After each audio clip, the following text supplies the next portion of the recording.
Welcome everybody to another episode of the Even Your Dynasty show. I have Cameron joining me today. We've got new meat on the channel. Howdy. Yeah. Thanks for joining, Cam. Thanks for everybody that's hopping in here. We're gonna get this rolling. The Giants won today, 11-4, beating the Rockies. Kind of almost feels like as expected because they always seem to do really well against the Rockies when they're playing at home, specifically. So it was good to see that. A lot of the kids came out and showed out today, starting with Kyle Harrison, rocking 6 2/3, 11 strikeouts. I think easily the sharpest his slider has looked all season, in particular. Fitzgerald, 2 more home runs, Ramos a home run. Soler had a really good game, not a kid, but it was good to see him have a really nice game today. Casey Schmidt gets to at bats and gets pinch hit in the 5th inning in a 5-run game. That one kind of pissed me off, but is what it is. Nice to see him back up with the big club. That's a guy that I've been wanting to see get some run again. I know you I think it's in your Twitter bio. You're kind of self-identified Schmidt truther. So yeah, it's one of those players that I just haven't quite given up on. I see the potential. I understand where the frustration is. I really get it. But there's just something about the bat, there's something about the way he swings it, something about the energy he brings that I don't quite think I'm going to give up on just yet. I do get where the concerns are, though. There's quite a few, but the potential's there. And sure. You got to look for it. Yeah. The one, and we'll definitely go down the Schmidt rabbit hole a little bit later, but I've always said if he came, my opinions are always fluid. I try and stay as objective as possible. I'm willing, even on a guy like Farhan Zaidi that I've just not been a fan of. I'm like, hey, there's always an avenue for me to change my opinion on him as a president. As he, he's gonna have to turn a lot of things around, but I've always keep a fluid opinion with these guys. So I don't see it happening just because of the way it's trending, but I keep an open mind there. And the thing with Schmidt is if he came out this season and he looked exactly like he did last season, chasing everything, a lot like Tyro Estrada looks when he hits, but chasing everything out in the other batter's box, swinging at everything that's above the zone, just literally swinging at everything that's thrown in the same zip code as him. I wouldn't have this opinion that he should get another opportunity or I'd want to see him again or anything like that.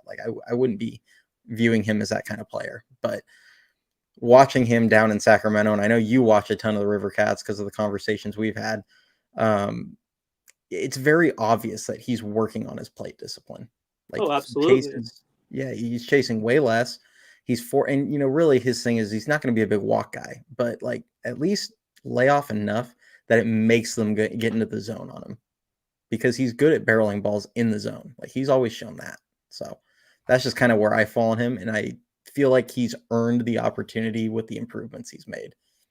Yeah, one of the big things that we have to remember about players like Schmidt is kind of a similar case to Wisely. They got brought up way earlier than their timetable might have had.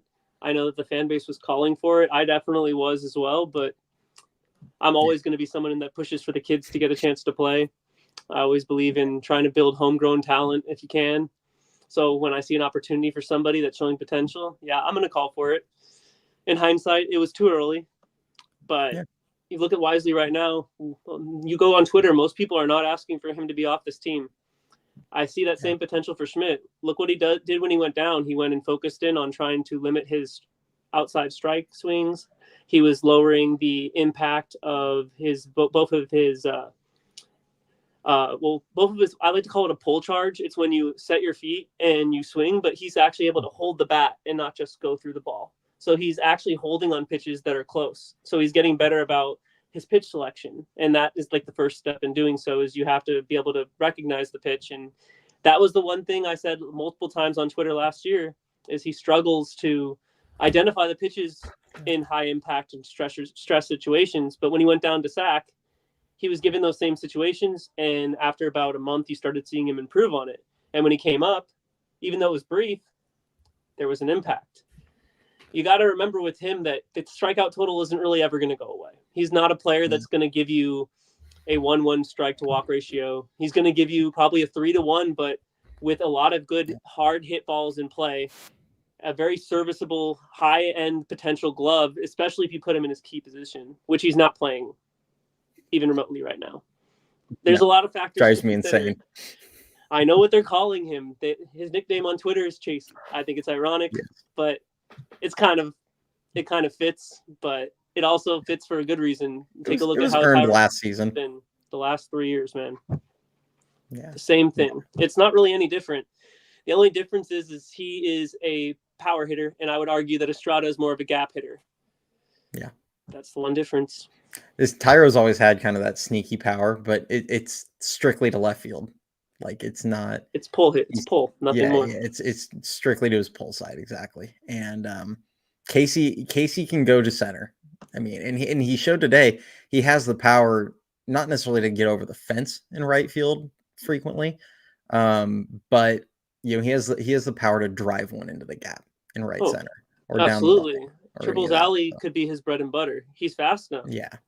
He doesn't. Absolutely. He's like Chapman, I'd argue, with sneaky speed. He's not going to blow you away, but you give him the right opportunity in the right situation. He's the type of player that has the IQ to make something happen.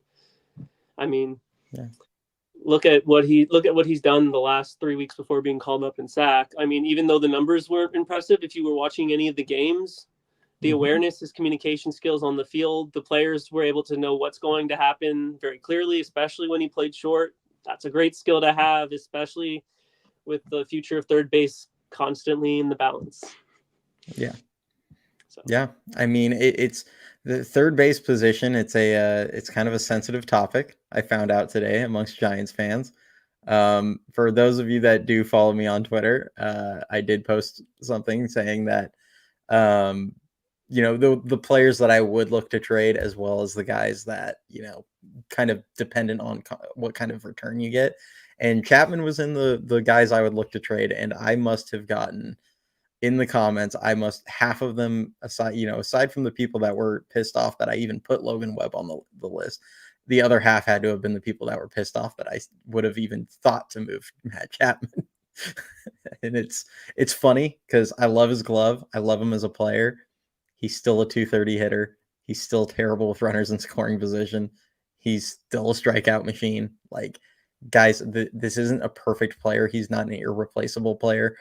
He's a good player. He's a very solid player. He's a good leader. He's a good guy to have in the clubhouse, but I would argue it doesn't really fit the Giants' timeline right now. They've made it pretty clear that this team is not on an upward trajectory.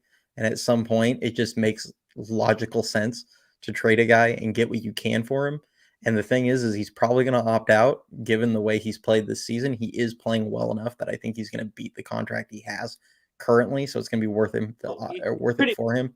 Pretty quickly, if you look at the market, his only competition, at least on the top end right now, is Bregman, who has had a very up and down season as well. And his WAR numbers, especially as it becomes a bigger and bigger impact on how players are looked and graded, it's going to factor in free agency. And this time around, he might get that 5-year, $120 million, 5-year, $100 million deal. Yeah. I totally get both sides of the argument. I can see why you wouldn't want to trade him.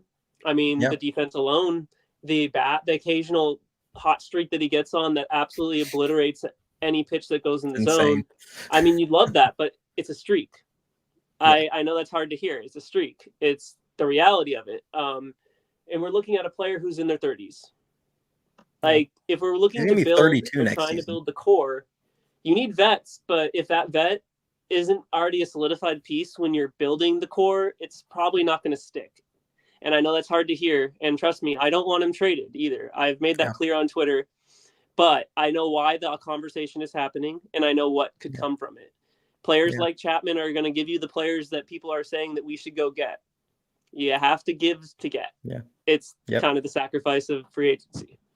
That's always been my dad's saying. Ever since I grew up, it was that you have to give something to get something, and military it's true. Code. Like, it's 100% true. Like, and LJ, he kind of says it. He's a streaky hitter that can carry him when he's hot. You carry the team when he's hot. Absolutely. And it's true. I mean, he did it for the Blue Jays last season for the first month of the season, and then he was pretty terrible offensively after that. But he did it for like a month in Toronto, and he's done it for a few weeks at a time in San Francisco. My biggest thing for him is, and this is this case that I've always made, is it does not feel logical to me to trade for a guy or to keep a commit to Chapman long term is what I should say. It doesn't make logical sense to me to commit to Chapman long term, which is probably what it's going to take this offseason when he's going to be 32 years old, and without knowing what you have in, Casey Schmidt. So that was a case I made yesterday. If Casey ends up stinking, like if he comes up and he looks just like the guy he was for 2 or 3 months or whatever that he played up last season, then yeah. Down. Yeah, then guess what? Chapman's probably going to opt out. Try and sign him again. He's going to follow the money. I don't see Chapman going, these guys traded me. I'm not going to go sign there. Like, he's going to follow the money. Like, if you put the biggest offer, he'll probably come sign back. And that's the case for every player that hits their 30s, especially when it comes to position base. You have to take your chances. Yeah. So. Yeah. Why are they not playing well through the whole season? Joe asks. Inconsistency. Yeah. No consistent lineup. Lack of ability to get the runner home. Arguably, despite being in the middle of the pack, it's really just consistency. We come up in fairly middle of the pack numbers for a lot of these stats that relate to scoring runs. But I mean, if we're not actually doing it at a level that shows that we can get it 4 or 5 times a game, it doesn't necessarily benefit you if we have a game where we score 12 and the next 3 we score 2. We need bats that can consistently get on. That would be my biggest case as to why. I don't think I've ever seen, looking at the box score at the end of the game, consistently having 2 groups of 3 hitters that all had hits. It's usually 2 hits at the top, 3 hitters who had nothing, 2 hits, and then the rest. Like, if we can get it a little bit more spread out, we need to find that sweet spot in the lineup. We haven't found it. We're at the end of the season. At this point, we probably won't find it. And got 105 games of evidence that this team is not going to figure it out. Like, trust me, like, at the end of the day, I watch every game. I'm never going to not cheer for my team. I'm never going to not be excited about every win. Even today, I'm happy we won. The reality is still written in the cards until it's proven otherwise. And it doesn't mean we have to sell everybody, but there's our players that are on contract years, and now might be the time to take the chance. Yeah, no, I agree. I mean, my take on what Joe's asking here, like, kind of, it's a flawed roster. They have talent. Like, it's not devoid of talent. Like, they clearly have guys. You have Jorge Soler, who's hit 48 home runs in a season and 36. I think it was 36 last season, and he's a World Series MVP. It's like the guy's not devoid of talent. He's just not having a good year. Chapman, I mean, really, Chapman's kind of doing what he has been doing for the last 3 years. So you're kind of getting what you expect out of him, but he's a streaky hitter, like Cameron said. You go throughout the rest of the lineup and you have a bunch of streaky guys. You have a lot of guys that strike out way more than ideal. And they had a refusal to play guys like Tyler Fitzgerald for much of the season, that were showing some things. They wouldn't give up on guys like Wilmer Flores and Austin Slater for a large chunk of the season, and they could not beat a left-handed pitcher to save their life during that time frame when they had Slater, Flores, Ahmed all in the lineup. I could go on and on about all the different issues. That was 3 outs almost every game right there. Yeah, I mean, you're just giving away a third of your outs. Like, it was just brutal. So, and even looking right at the lineup right now, like, I see 2 bats that have been consistent since the All-Star break. There's been maybe 2 bats that you can rely on every day, and one of them didn't even get to play every day until fairly recently, and that's Tyler Fitzgerald. I mean, 2 home runs today. How can you not love it? The constant comparison to his bat not having enough power, and yet here he is with, I think, 7 home runs in 8 or 9 games. I can't remember at this point, but 7 and 8. 7 and 8 games, like, yeah. How can you be mad? Like, he was constantly being compared to not having enough power, and he's proving again and again that he has it. Yeah. Especially after the player you just mentioned, Nick Ahmed. He's gone now, and despite what he did to us the other day, still stings. It's the reality, like, he's it's the most Giants thing ever. When they coined the torture phrase after David Eckstein hit a home run after he hadn't hit one in like 2 years. It's just like the most Giants thing ever. Like, it just feels like we trade away players that can't hit, and then as soon as we do, and that's not saying Ahmed couldn't hit. He would be statistically on paper slightly below average looking at the more. If you go old school, you go old school, slightly below average, but if you go into the metrics like they do nowadays and like go deep down, I mean, he wasn't necessarily bad. It just wasn't doing anything to elevate the team. It was keeping him stagnant, and he's already at a point where he's not going to start building upwards in his career. He's going to start going downwards. He's perfect in LA because they don't need any offense out of him. I hate saying it. I said it when they had him. I was like, this look guy at the Dodger fans on Twitter. None of them, not a single Dodger fan on Twitter, when Giants fans are trolling, seems to care. They are all saying he did what we asked of him. He gave a home run in one game. He could be DFA tomorrow. Let's let it ride. That's what I'm seeing. Like that's what I'm seeing in every other interaction with Giants and Dodger fans going at it is they don't care. He did what he needed. They just needed a glove. Yeah, exactly. So nice. He's a perfect fit in Atlanta, LA, Philadelphia, any of these teams where all they need is a glove, and they don't care if he does anything with the bat. And the thing that he does with the bat that is good for a team like LA is he does give solid at bats or solid situational at bats. If you get a runner on third and less than 2 outs, he's good at putting the ball in play. So he gets guys in. Like he's just not gonna do, like you said, he doesn't elevate your lineup, but when you already have all the talent in the world around him, he can at least do his part. And that's but that wasn't and that kind of goes back to what you were saying, like what you said, what's the problem with this team this year? Something that me and one of your other guests, Josh, has been talking about quite a bit this entire year has been roster construction. Yeah, it's a problem. It was a problem when they started the beginning of 2023, and it's a problem at the start of this year as well. And as soon as I looked at the 40-man roster, I already started worrying. I just didn't say anything because if you say anything too early, you get eaten alive. I learned my lesson after 2021. I did not make the same mistake twice. So I didn't say anything. Once everyone started crashing out on Twitter and losing their minds, is when I started speaking on it again. Because you look at the lineup at the beginning of the year, you have potentially 9 starters that were already on there going into 2023, 8 going into 2022. You already have put your bullpen at a limitation by doing that because you're gambling on the ability of injured starters. And then you look at the hitting roster. You have potentially 5 people who can play 2 positions on there. And then you have 5 outfielders, but none of them can stay consistently healthy for a long enough period of time. We've had more luck with it this year overall, but there's been some periods of time where it became blatantly obvious of how little depth we actually have. It's getting worrisome when players like Wade impact bats. Wade get hurt. Before Estrada had all those injuries to his wrist, he was an impact player despite what Twitter will tell you now.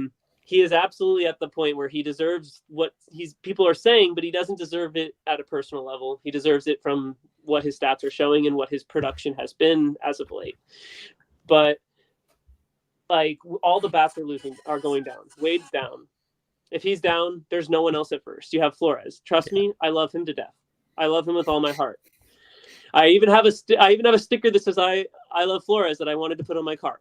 We are getting to the point where we're having to where Twitter has been having it for a while, but the conversation is at the point where how long can we hold him on the roster where it benefits the team?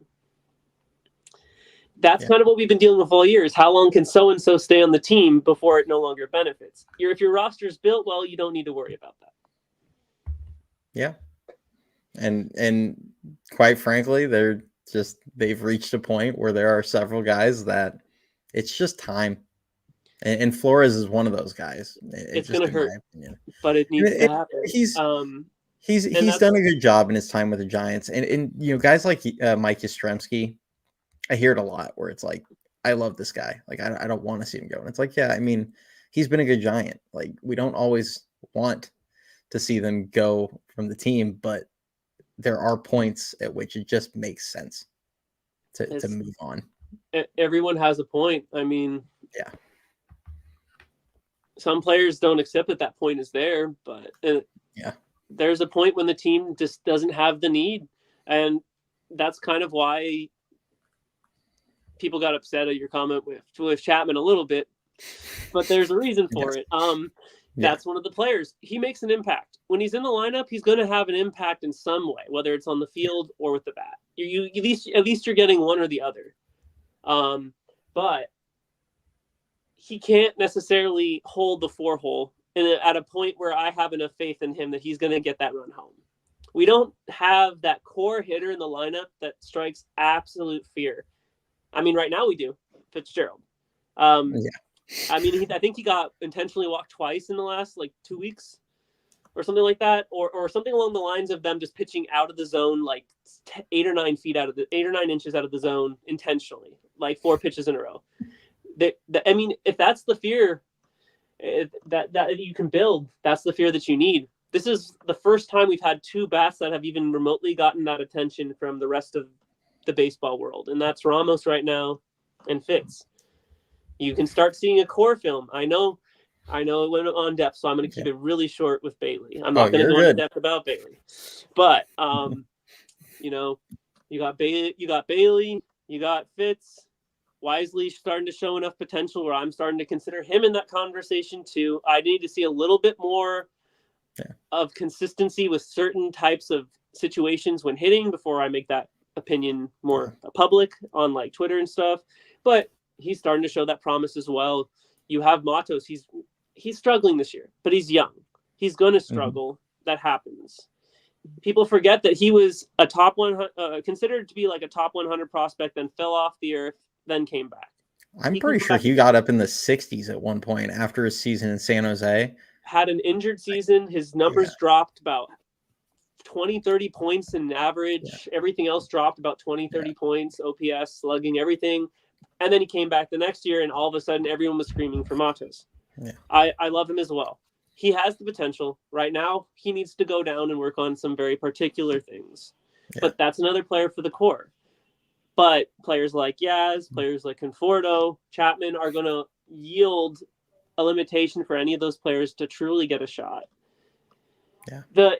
One of the things I'd love to talk about today a little bit is the concept between letting the kids play and letting the kids play. The statement sounds the same, but it is not. There's letting the kids play, and then there's the idea of letting the kids play. Probably if I've ever gotten an argument with any of you on Twitter, and I do apologize, I probably have. I have my moments. I'm not perfect. Is usually about that. When people say they want the kids to play, they mean let the kids that are succeeding, example, good point, Velasquez, who just got called up to Richmond, who had a homer on the first game. Love that. Players like that are not going to get the chance to move up the ranks if you're having veterans that aren't going to be there as foundation sticking around. Exactly. If you want a superstar, you need to cut salary, because what are we at right now? We're over the price limit. And with all of the limitations due to how contracts work, there's not a lot of money we can move off the roster. If we move it off now, you'll have the shot next year without the extra tax, and our owners are not going to do anything if we stay over that. I can tell you that now, and don't get your hopes up. But Frederick, absolutely. You want a superstar, you can't have a bunch of vets that are considered to have once been in their heyday. They need to be in their era. They can't be looking back at it. Chapman's still going to give you 20 home runs. Yaz, if healthy, could still give you 15. Conforto, if healthy, could still give you 20. But at the end of the day, if you're hitting 20 home runs and 60 RBIs and there's not a single person on your roster getting to 90, then something's fundamentally wrong with your roster. Yeah. And I mean, Ramos is the only one over 50 right now. And he started late. In May 8th. You got to really put that in perspective. Same thing with even then, Matos has been struggling. He still has 24 RBIs on the season. Yeah. Letting the kids play gives you moments like that. On top of it, yes, Chapman has been very good. And it's been I think this is a perfect summary of what I said earlier. Beautiful. This is literally a perfect summary. He's good. It is a good contract. But like I said, he's probably going to opt out. The team is not good enough for really to like Frederick so eloquently put it. It's not good enough for it to matter. So are we keeping him so that we're chasing 83 wins? Like, is that what we're doing? We're keeping him with the hopes of chasing 83 wins, or are we trying to better the team long term? Because by the time the way this team is trending, by the time we're actually contending for a World Series, he's going to be 34, 35 years old. And then I hear people go, yeah, but the glove is still going to be elite. Okay, great. But when he's Evan Longoria and he has a 670 OPS, what are we going to do with him in the lineup? Like, I don't want a third baseman that's a punch and Judy hitter. Sorry. Yeah. Like, I was just about to someone say that can Longoria. hit. Do we want that again? So like that is the issue. And I'm not fully against giving Chapman a long-term deal. I'm against giving it to him without knowing what the hell we have in Casey Schmidt. Because if Casey Schmidt can give you 80-90% of the production that Chapman does for 3% of the cost, I would rather invest that money elsewhere. Like, that's where I'm at. So, we talked about that was talked about the other day, here, but yeah. Yeah, I made a joke about that the other day. That is true. Conforto is actually showing interest with the Mets. The downside of that is how are we going to play the contract? If you want something good back or anything that's serviceable back, the contract's going to have to get eaten, but that doesn't benefit what we need to have happen. So honestly, I think you just take whatever you just move it, and you get the roster spot. That's what I always call it. I'm like, you're trading for a roster spot. Exactly. Both on the 40 and the active. You're just like, to save the Yaz fans out there, I'm sure there's usually at least one every day. If it was between Conforto and Yaz, I'd probably keep Yaz right now. Yeah. Not happy saying that, but it's the reality. I would like a situation where we weren't talking about trading all of our longest standing tenured players, but they're all at question at this point. If it came down to the two of them, I would rather keep Yaz. Oh yeah, the defense just because the defense. I think Yaz is an ideal fourth outfielder. He has that once every 50 at bat clutch moment. I love it. I think in a perfect world he would be a really good fourth outfielder. I don't really want him starting all the time. I would love for him to be starting once or twice a week, get some pinch hit at bats, be a late inning defensive replacement, whatever. That's the role I would like to see out of Mike Yastrzemski. But Conforto, I like the guy. I like his upside offensively. He was showing some of it, and then he got injured, and then he comes back. I mean, really, if you look at his numbers, like a lot of them tanked when he came back from his injury, and he went like 5 for 68 or something like that. I mean, he had like atrocious stretch right out off the. I think is what I stopped counting at. What was it? 7 for 78 is what I think I stopped counting at. It was awful. Like, at that point, I would go get water. I would go get a beer.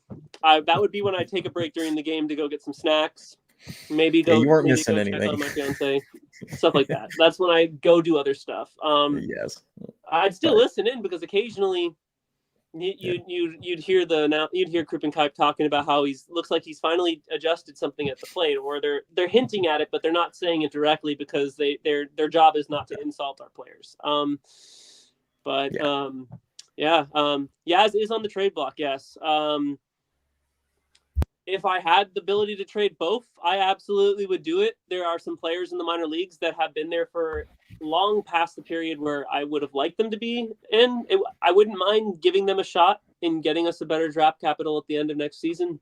The probability is looking pretty good already. We can, if we drop even further, it could be in the 10 to 15% range. A's and White Sox, they can't take that first pick. Not that I necessarily want them to tank. Yeah, we could talk later. Honestly, he probably would. It's a better lineup, more protection. Yeah, I mean, better park to hit in. Got Alonso and Lindor, and then Vientos, who's on the rise. Beatty, who comes up from time to time. Alvarez, when healthy, I mean, of course, he would thrive in that lineup. He has cushion. He doesn't have the pressure on him. It's entirely off him. He can just swing. It makes sense. Yeah, I like, and the thing is like I was I was pretty high on Conforto coming into the season, and I mean, Conforto kind of rewarded that confidence with the first month of the season, and then he got Look, injured. I get it, Ryan. I So get it. it's yeah, Yeah, I it know about the what it is. OPS. I'm aware of all of that. That's still not what I'm talking about. You can have numbers on paper, but if you're watching the game and it's to the point where you already can predict the outcome, it's less about what the numbers are showing you, and it's more about what you're seeing. He makes good swing He decisions and makes things like great that. He just swings. He's doesn't. not getting Just the luck with them. hasn't. It Yeah. wasn't saying that he had that slump is not saying that he is bad. I think that's a common misconception of a lot of things these days is if we're talking about it, it's because it's a concern. It's not because we want him to struggle. We want him to succeed. He's not doing that with certain things. Yes, he has 105 OPS plus. We are very aware. I was mainly commenting on the fact that like that slump came fresh off the injury too. Like his numbers were good, and then he got hurt, and then and then he came back from the injury, and then it's like that's where it tanked. So like you look at his numbers, and maybe they're not overly impressive, but a lot of the result of that like is because of that slump that he had coming out of off an injury, which I always give leeway to guys. Now it did last long enough to where I was like, all right, dude, you got to get out of this thing at some point. Like it's just no longer like, oh, you needed a week to get your feet back under you. Like we were at like 3 weeks. And Ryan, that's nice and all, and I really do appreciate it. That's nice and all, but end of the day, how often does he get on base? How often does he even get up to the plate with runners on? Like, I mean, where he's placed in the lineup, it's actually not as common as you think. When on, yes, he scores runs. He makes an impact. Again, another player that keeps the team here, but we want to get here. We've realized at this point that at this season, we may not get past here. It's time to let players that are keeping us here bring us down so that we can let the younger players build us back up. That's kind of where we're at. That's the main reason you move Conforto. Will we sell? Will we buy? That's the whole conversation is what it's tailoring around. Like, I don't think the team isn't better. Truly understand what I'm trying to say today.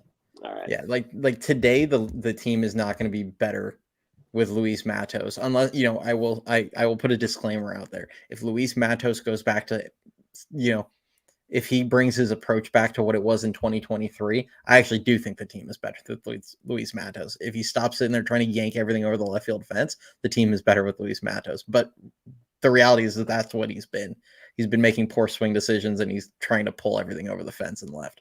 And I don't know how to break it to you, bud, but 40 RBIs isn't necessarily that much of an achievement at this point in the season. Yeah. That's part of what the frustration is about. Like if if on another team, I promise you right now, if Chapman was on another team, his RBIs would be a lot higher. You put him on a team that actually is contending, the numbers are going to rack up a lot higher. That's kind of what inflated stats imply. You have to get runners on to get runs. Chapman. I mean, Chapman hasn't been good with runners in the scoring position either. I mean, it's Chapman. He has not been good this season with runners in scoring position. He's been real bad. But he doesn't have protection. Yeah, I mean, this is the issue with like the whole Giants lineup. You have guys like every guy is hitting with basically no protection unless you hit either in front of, I get right now Tyler Fitzgerald. So go figure. Hey, let's. Here's a thought for everybody.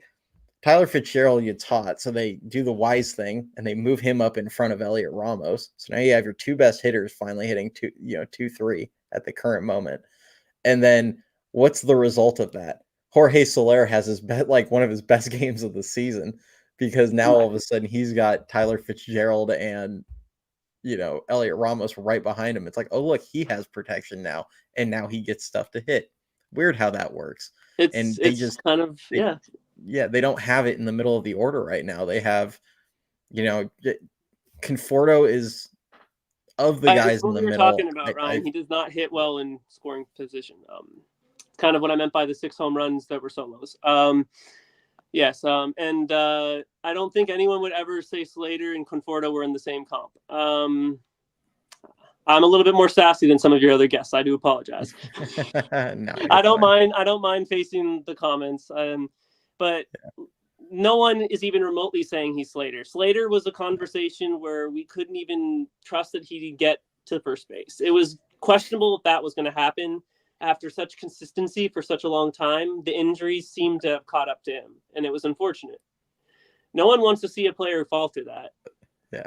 I don't know why people think that's what people want. It's a whole different level of performance. I mean, Austin Slater, I'm gonna let everyone know this. Austin Slater, Dan and Ricky, who hop on with me obviously all the time, we were taking bets on whether it'd be a ground out to short or a strikeout with the first at bat of every single game, and we were pretty much right every game. So it was always one or the other. I'm glad to know where I wasn't the only one doing something along those lines. Instead, for me, it was more along the lines of 0 for 3 or 1 for 4. Yeah. But yeah. 0 for 3 with a walk or 1 for 4. That's kind of what I was implying. Like, it kind of was does one get of the on. two. Don't get me wrong. It's just when it's at that pace, his in walk the rate was actually leadoff spot, decent. He just couldn't it's hit. worrisome. One of the things I wish we would do more of was bring some of the higher speed guys in the lineup up and bring one of them down that's struggling to 9. One of the problems with that is, of course, is all of our speed guys are being used in the same 2 positions. Not much you can do about that. I mean, Chapman has been wonderful, sneaky speed, can't be mad about it. But leaving hurts at the moment. You know, obviously it's been the issue for most of the season, but you know, him. If he had been in center and we had Ramos and right, it's more team speed just in general, as opposed to, you know, Yaz doesn't have the kind of speed where he's going to go steal bags. He's going to take an extra base and do the good, you know, he makes good base running decisions like today, where he like kind of sneak attack took home on a very shallow sac fly from Casey because he knew I want to say it was the second baseman that caught it. He knew he was in a kind of an awkward position to turn and make a throw, and Yaz did the heads up thing and took home. So, but having Yaz and Conforto out in the corners, as kind of to your point, it just drags down the team speed. If you could, you know, I mean, there's a whole number of ways they could address this. They could actually play both Fitz and Wisely and Schmidt, I hate to tell people, like, he has double-digit stolen bases right now in the minors. Like, I mean, he has a little bit of speed. I comped him to Chapman. He has sneaky speed. Yeah, Ryan. When I say Chapman's been good, I have at the beginning of the stream I was more emphasizing his defensive impact. I have mentioned multiple times he's very streaky. It does not mean that he can't hit the ball when he is on, and that's kind of what I've been implying more of recently. He has been hot. He's on one of his streaks again. He's hitting the ball hard, and the ball is showing great exit velos off the bat. He's having good control and composure. He's looking at the ball all the way to his bat instead of turning his head. These are wonderful things to see. That doesn't mean that he hasn't overall been a good hitter. He hasn't been. But he's going to strike out a lot. That's been known. That's expected. Do you know also strikes out a lot but can hit and has the potential? It's kind of funny how it relates right back to him. Casey Schmidt, who has been wonderful. I mean, that triple alone was exciting. He almost tripped on the way to third. That's been wonderful to see. I've probably been one of his coming around second base. It looked very uncomfortable. I was worried about. They were almost going to be putting the tape body out in the. Yeah, in terms of the game, getting to see some of the young guys get triples, that was extremely exciting. Seeing runners show their speed and their ability to understand like the importance of situational base running and seeing it impact the game is nice to see. It's been talked about on yours all season, it seems like, about the lack of base running. But it's nice to see with the young kids, we're actually starting to see it. Fitzgerald has easily 30 stolen bases a year potential. Chapman can easily, or not Chapman, Casey Schmidt, if he got a full season, could sneakily give you 15. I mean, who's complaining about that? Like 15 with 15 home runs? I'll take that any year. Sneaky hilarious. Did you see it was the Orioles, it was the 10th inning in the Orioles Marlins game from, I don't know, yesterday or the day before, where they ran into 2 outs on the base paths. And did you see the caption on it? I shared it on mine, but it was like, I saw that caption. That's kind of. It's one of the funniest captions. I was like, this is the most accurate thing ever. So for any of you that are wondering, it was the 10th inning. There were runners on second and third in the Orioles Marlins game. A guy hits, I think it was Mountcastle, gets a line drive single to right field. So the guy on third scores, guy on second gets thrown out at home plate, and then Mountcastle gets thrown out trying to take second base on the throw home. So they run into 2 outs that ends the inning when they had the potential for a big inning, 1 out, and they would have had runners on first and third if they held them. But they run into 2 outs, and there was a video, and this guy put a caption that says, "Somewhere a high school baseball coach with high blood pressure just stroked out watching the Orioles run themselves out of this inning." And I was like, this is like the greatest thing ever. This is the most accurate caption I think I've ever seen. Oh yeah, Ryan, that's beautiful, man. Yeah, that's one of the big things that Casey Schmidt did. If you go back and look at 2023 and look at his bats now, his approach is different. His load is slightly different, and he's bringing his eyes all the way into the ball. And that wasn't happening much in 2023. And you can tell that by watching one of his number of strikeouts that he produced. You look at any of them, you'll see that he's pulling his head on a lot of them. He's not doing that much anymore. He's still striking out, but the strikeouts aren't 20%. Ugly. That's better than league average. Yeah, so he's doing good. I mean that's in AAA now. I mean, we'll see what it ends up being up in San Francisco, but the sample size in San Francisco is so small that I'm not even going to comment on that until he's at least like 100 plus. Put a nice little blur mark over it and then post. Yeah, right. Yeah. See, look, it's a lead. Narrative posting. Yeah, I know, right? I'm pretty sure it's actually like in the mid-teens. I mean, he hasn't struck out a ton in the majors yet. No. In fact, he only had, I think, 4. Off the top of the head, I can only think of 4 times I saw him chasing pitches, and even then, they were. They were 2 strikes. It's just nice to see. The triple, the bat with the triple.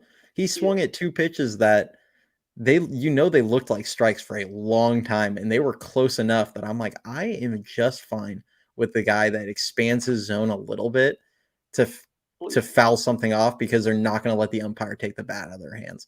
I am fine with that. I'd rather see that every day of the week than watch Patrick Bailey or Matt Chapman watch a middle for strike. Don't bring me to the flashbacks of JD Davis swinging at 90-mile-an-hour fastball. Hey, at least JD Davis swung through them. But he couldn't even hit the 90. I remember one time I was teaching my fiance about pitching mechanics because I coached this last high school year. Absolute pleasure and a benefit. It was wonderful. But one of the big things when I was teaching about the pitching mechanic was I think JD Davis was batting against who was it? Ryan, I think his name's Ryan Nelson on the D-backs. He's not necessarily a great player, but he has a very interesting kind of funky mechanic he uses. One moment, my cat's deciding to wreak havoc. Let's come down. You can say hi and then nope. All right. I also have a cat. My cat likes to make an appearance. You're all good. Unfortunately for him, it won't be a pretty one. So we're going to keep him out of the way. Yeah. He already knocked down paper towels and everything else. But yeah, anyway, you need he needs more plate discipline, but it's improving. As long as it keeps improving, I don't see a reason not to give him more shots. He got it today. I'm extremely happy he got it. I know that all of Twitter is calling for Luciano, and I hear you and I understand you. The org has a different stance. The org emphasizes way too much on defense for middle infield positions for him to get the shot again. I think that's part of why we're not seeing him at this point. I also think that they might be hiding him in AAA to benefit trade value, but that really depends on a lot of other factors that I don't really want to go down too much. But I mean, we actually touched on that a little bit yesterday, where we feel like part of the reason. What's that? Yeah, the errors, I'm assuming, played a factor, but I'm also assuming it has to do with the confidence more. Yeah, we touched a little bit on with Luciano that it's entirely possible that they have been keeping him at shortstop, and now they're obviously letting him play a little bit of second base, but it's entirely possible that they've been keeping him at shortstop purely for value purposes, because there is no way on this earth that they have had him in the system for 6 years and they have not figured out that he should not be a shortstop. Like, I'm sorry. Like, that is my biggest issue with this front office is don't look at the scouting reports from other teams. That's all I'm going to tell you now. You're gonna get Oh, angry. this is just my eyes from what I've watched at Marco. He looks Slow-footed. yeah, I mean slow-footed. He doesn't have the greatest hands. There, his arm is good. It's just not super accurate all the time. There's a whole list of things that I'm like, I just it's not. It You can tell screams he's outfield or comfortable second there, base. and you can tell he is comfortable just because he's been there, but it doesn't. It's very clear visually that like he's not a good shortstop defensively, and it just screams like you said, go put him in left field or put him at first base. I mean, he should at least be able to pick a ball. I mean, we have Wade who can't hardly pick a ball, so who cares? Wade's made like one good pick all season. It was the one on that incredible Chapman play to end the game It's been against. so long since we've had a real everyday first baseman that I think people have forgotten what it's like to have that. The amount of praise for I don't some of know the how plays people that Wade forget makes look too. like really hard. You know how easy some of those plays are? I played first base. A lot of those plays are not difficult plays. He just makes them more difficult on himself. Yes. Um, Yeah, I mean, and people shouldn't like. I've seen people that will run to defend him and be like, someone will make a comment, they go, a good first baseman picks that, and then there's like 15 comments that people are like, no, it was a bad throw, blah blah blah blah blah, and I'm like, I a good grew up, first baseman picks it. I promise you, every we time. we went from Will Clark to JT Snow to. Not exactly in that order, but it was basically Will Clark to JT Snow to Brandon Belt. I mean, you had Aubrey Huff and a few other first basemen. Wasn't there one other guy right before Like, Beld? I'm trying to remember his name.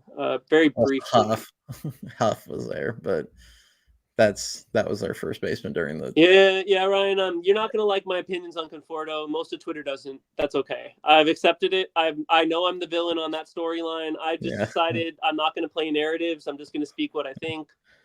My knowledge of ball is a lot more than I like to let on.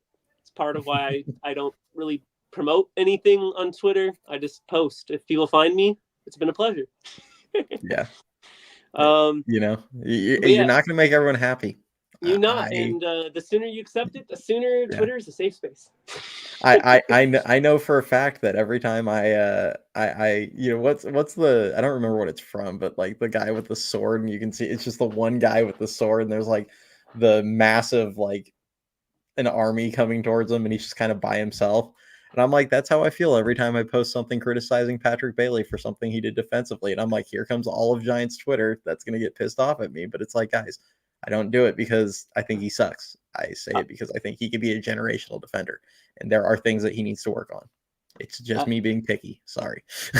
Oh, no, I 100% agree. I saw that Ryan mentioned about trading Duvall.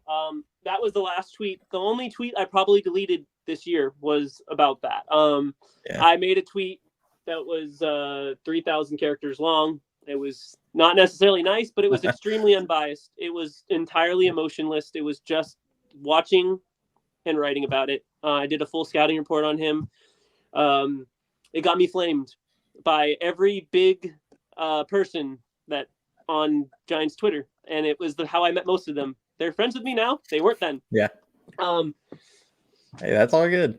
I said that if the season doesn't go well, be prepared. Be prepared for harsh reality where one of your favorite lovable players will be gone. I was hinting at Flores. I mentioned that a fan favorite will be gone that will cause chaos. If we do a true selling, that would be Webb. And the third one was Duvall. I don't want any of them traded. That's not something I truly would want at all to begin with. I probably am the most biased Flores fan on the face of the earth. I won't lie. If you look at me in chat, anytime someone says it's time to let Flores go, I cry. I put a crying emoji. I'm okay with that. I love the man. Something about his charisma, the way he carries himself. I don't want him to go, but it's time. Same thing. I'm seeing Duvall digress. His slider is making less impact. His cutter isn't breaking nearly as much this year. His velo hasn't been consistent. He is dropping his shoulder when starting his pitches at random times that completely throws off his movement. Sometimes people think he's getting flustered. It's his mechanics changing. His mechanics have not been fluid. When one of my players, when I was coaching this year, asked, who do I look up to? Someone recommended Duvall. I wish I didn't say it, but I turned him away from Duvall and pushed him towards someone else. If you want to be a hard thrower, there's much better mechanics out there to look at. His have digressed. If you look at the metrics, you can see where the digression is happening. Look at where the spray charts or the balls are landing from year to year. It becomes a little more alarming. Soon he might. Well, if he stays with us, he'll probably be closer. Nothing to worry about. I promise you. Yeah. But I don't see the reason why we shouldn't trade him at his highest value. He has years of control. Makes a ton of sense for Baltimore. If Puck can get you Aiden Smith, what could Duvall get you? Let's really be real about that. You can get Mayo. Yeah. You could get Kierstead. You could go after Norby, who's on fire right now. You could go after. I'm not sure if I know how to pronounce his name. If it's Balasso or Basayo. Oh God. Yeah, it might be Basayo. Honestly. I don't know enough about. Yes, I am partial to Kobe Mayo. Anyone that watches this. Yeah, I'm tired of the Giants not having premium talent, and that's a guy that would not have an issue in this ballpark. The other player that I would not have an issue, I mentioned to you a few days ago, just got traded. The D-backs gave him up for De Los Santos. We could have offered them, but better. Yeah. You can say hi to Stream if you would like, but you gotta go. That's the third time. That's awesome. Yeah, he would make a ton of sense for Baltimore. I mean, he really would. They could have him close this season, and then when Bautista comes back, if Bautista's back to what he was, move him to the setup role. I mean, he is a good fit there, and he's inexpensive enough for at least a few more years that a team it's a perfect fit for a team like Baltimore. So I mean, yeah, and I hear a lot of people online as well as in the chat saying the same thing. They're not going to trade them. That's kind of where I would disagree a little bit. They have built a huge core. I don't think we've seen a core like this in years. This is going to be one of the first time it's homegrown core for a whole team. Like not just like a few select players that carry them through like we had. This is a core, like a full force core. They're at the point where they can expend a Kobe Mayo or a Basayo. They can go out of their way to get rid of a Norby or say goodbye to Beavers or Kierstead or move along from any of them and get another pitcher, because what they haven't succeeded in drafting or producing has been starters. The only one of recent memory that they've had on their team that's been mind-blowing has not been healthy and probably will never be. And that's Means. Yeah. He had like one or two really, really impressive years that kind of broke how I saw pitching for a while and then never recovered. Yeah. They don't have pitching. Yeah, this is the chance. Yes, I think if the Giants called them and said that they would be willing to offer, Logan Webb to them, then yes, I think multiple. Webb and Duvall gets you. I was talking to a bunch of people on Orioles Twitter. Yes, that does exist. I promise you, it's out there. You can find them. They're usually fighting with the Yankees. You are not the real ones. Those are the ones that joined in after Gunnar Henderson showed up and became God. Yeah. They'll yell. They're usually fighting with the Yankee fans, I find. Yeah, that's how I find the real ones. About whether or not they throw. The real ones go after Addison on Twitter, if you know who that is. They were talking about how if we were to give up Webb and Duvall, they would not even bat an eye at missing any of these prospects. One of them even said, I basically asked one of the insider people for fun one time, and it was asked him along the lines of, what would you do if we offered you Webb and Duvall right now? And he said, well, Kobe Mayo would be gone, Kierstead would be gone, Norby would be gone. And you could then either get Basayo or Mountcastle. And I mean, you see that. Literally, it could be a franchise-altering, lineup-changing trade. And that's the thing. Like, that's why people, and I'm going to go back to kind of the tweet I sent out. So many people got so mad about me including Logan Webb there. And I'm like, guys, like, this is not me. There's a reason why it says dependent on return. Like, it's not hey, I'm actively searching to trade Logan Webb and I want to dump him off on some team. Yeah. I think he stinks. Like, I think Logan Webb, not only do I think Logan Webb deserves to be on a team that's good and a contender, like, with how much he cares about this team and these local ties and everything, like, I think more than anything, he deserves to be on the Giants as a contender. The problem is are the Giants legitimately going to be a contender in the next 2, 3, 4 years for him to have that opportunity. And it's debatable. very questionable. Yeah. They maybe could, maybe they could turn into a, I'm higher on 2025 than a lot of people, just purely because if you hit on some of these young guys and having, we'll see what happens with Lee when he comes back, but like the emergence of guys like Ramos and Fitzgerald, and then now with Birdsong, Harrison had a good start today. He's actually been pretty effective this season for a guy that only really has one pitch and questionable command. Like he's actually had a decent season. And if guys like Snell opt in, Ray is going to opt in, like realistically. Oh, Like you could have a really good, yeah, there's you could have a nothing that really good benefits him pitching not. staff. Yeah. I was talking with so something that I like talk about when I played in high school ball. My career ended due to a UCL tear, so I just opted out of not getting the surgery and just opted to just be okay with my arm being a sling for the rest of my life, just because that was I had the option for it, and so I ended my career. But when I was playing, one of the things that's interesting is the Giants like to develop pitchers that can know how to locate movement. It's not just that they throw movement; they know how to locate it. You look at Webb. He probably ends up on Rob Friedman's page more than most people probably deserve to. He constantly is showing off how lethal his slider and changeup can be. When a pitcher has movement, they succeed. We've never had a problem drafting movement. You're going to be shocked by this, but we always kind of had a hard time drafting flamethrowers. Duvall was one of the few ones where I'd say that worked out for us. We've drafted flamethrowers. They haven't always benefited us. Yeah. You look at Andone, who's gone. You look at Strickland, like who started fights with Ray Bryce Black. It doesn't work out for us. So you want pitchers? This is who you trade. Right now, you look at the market. I easily can see Duvall getting you straight up Mayo and just calling it a day. Especially if Duvall continues to pitch to the deadline the way we want him to, and the way that Giant fans are hoping he does, the way that I hope he does. Stop throwing him in 9-run games or 8-run games. I have more aneurysms than I should at 27 for that exact reason. I beg, I plead, I cry. But this is what happens. Last season, he didn't do it, and people could say, "Oh, it's because of Kapler," and it's like, no. Last season they didn't do this because they actually had close games that they were winning. And this season, we go through these stretches where he doesn't pitch for a week and a half because they're not winning any games. So then they end up. So in Melvin's defense, Melvin ends up in situations where he's like, "Dude, this guy needs to get some work." So he has to put him in a game where they're up a billion runs, and it's like, dude. Yeah, I mean. Duvall has always kind of given me the vibe of somebody who's like, I know what my role is. Don't give me other roles. And this year has been nothing but, what are you putting me out here for now? I think that he also has been dealing with some outside stuff. I know there's some outside stuff going on. I'm sure that's affecting his game at least a little bit. I mean, what wouldn't? But I mean, even then, regardless, he throws at 102. You put him on that Baltimore roster right now.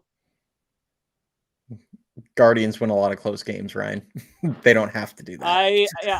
The Guardians this year, I don't know about that.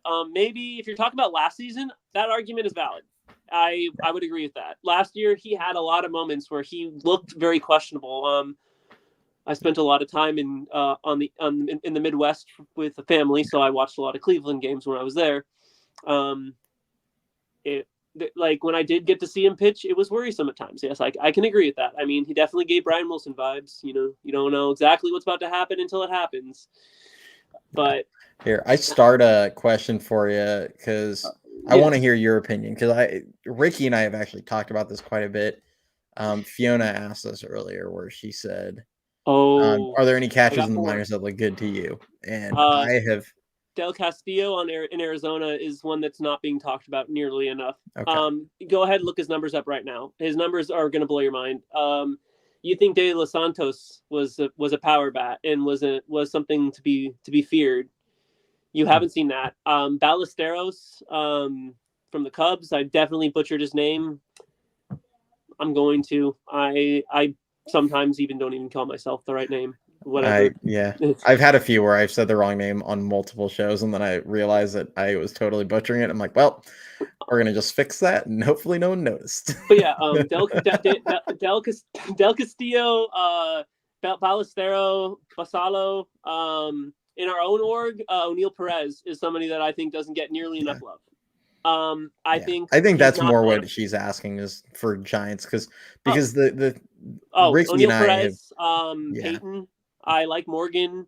I think Morgan has a good upside. Andy Thomas is consistent, but will never be much more than consistent. And again, I love him. He's probably one of the nicest guys you'll ever meet. If you go to a game, please talk to him. He's super nice. Probably one of the nicest people I've ever talked to at a Giants baseball game of any level.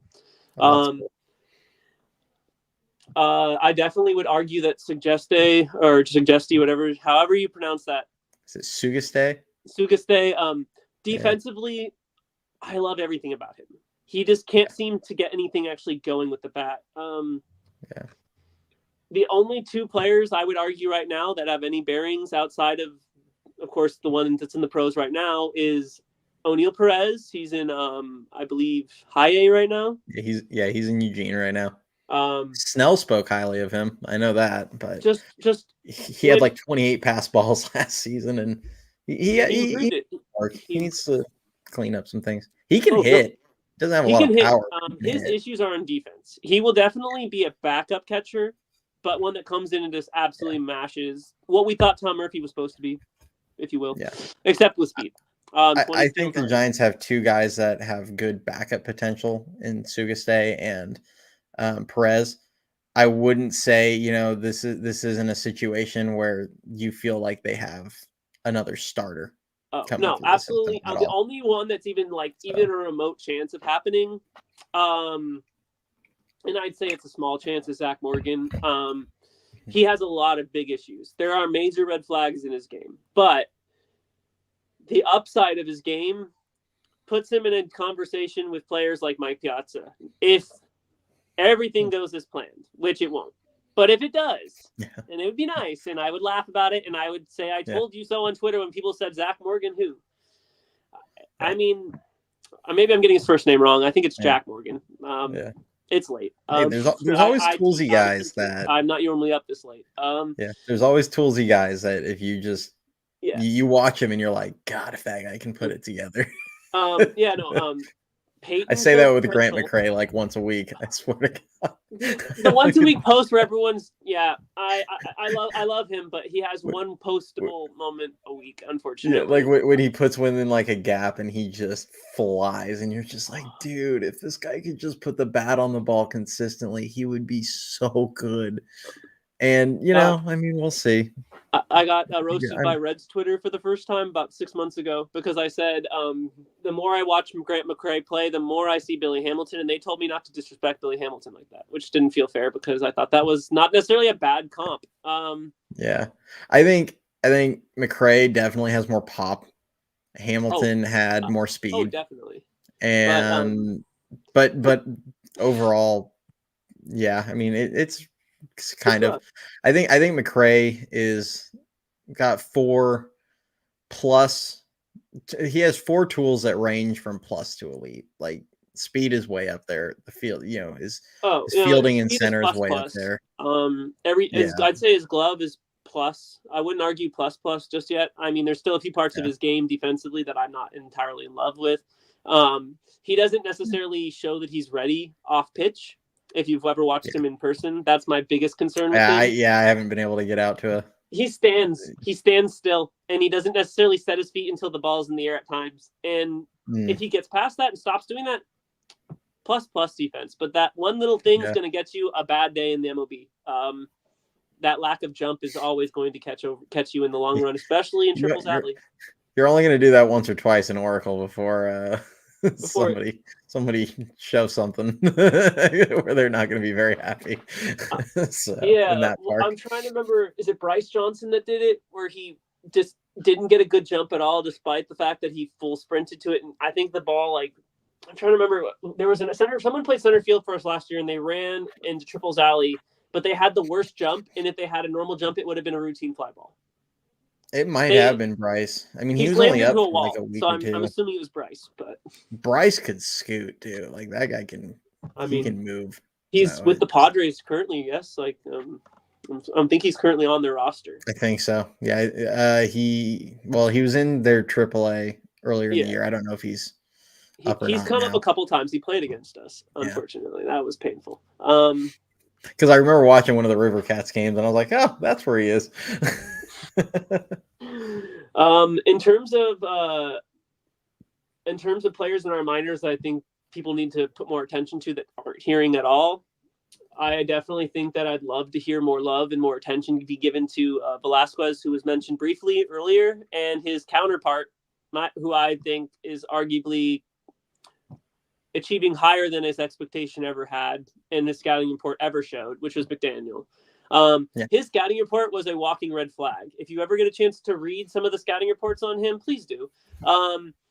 There are some that are praising him to the point where you're like, oh, this is the next, like, I don't know, like Altuve or something. Like, people are praising him at that level. And then you read other ones where they're calling him the next, I'm trying to remember that one player. Jorge Mateo on the Orioles, the one that was supposed to be everything and became nothing. Yeah, I mean, you Quinn McDaniel, he's having a good season. You know, he's got 10 home runs, 27 stolen bases, 768 OPS, 247 average. Like he's not. I mean, obviously those numbers don't like just jump off the page or anything, but Eugene is a tougher environment to play in. What you need to watch is his ability his range. Yeah. That's kind of what people don't know is he has crazy range. Not necessarily the best arm. I mean, consistent, doable, passable, does the job. Yeah. He has a great glove. He can get out of the way. Diego Velasquez is a guy that I said every time we talk Giants, every time someone asks me that, you know, kind of like you were saying, give somebody a little extra love. Diego Velasquez is a guy that I have said all season I feel is their most underrated prospect. And I mean, there are guys that just aren't even on their top 30 lists. You know, there's guys that, you know, that probably, you know, if you look at like the MLB.com list or whatever, your pipeline, you would expect to see up there guys like Jack Choate or a few other people. I know I'm still mad about Jack Choate. Jack Choate underappreciated. Dylan Cummings underappreciated.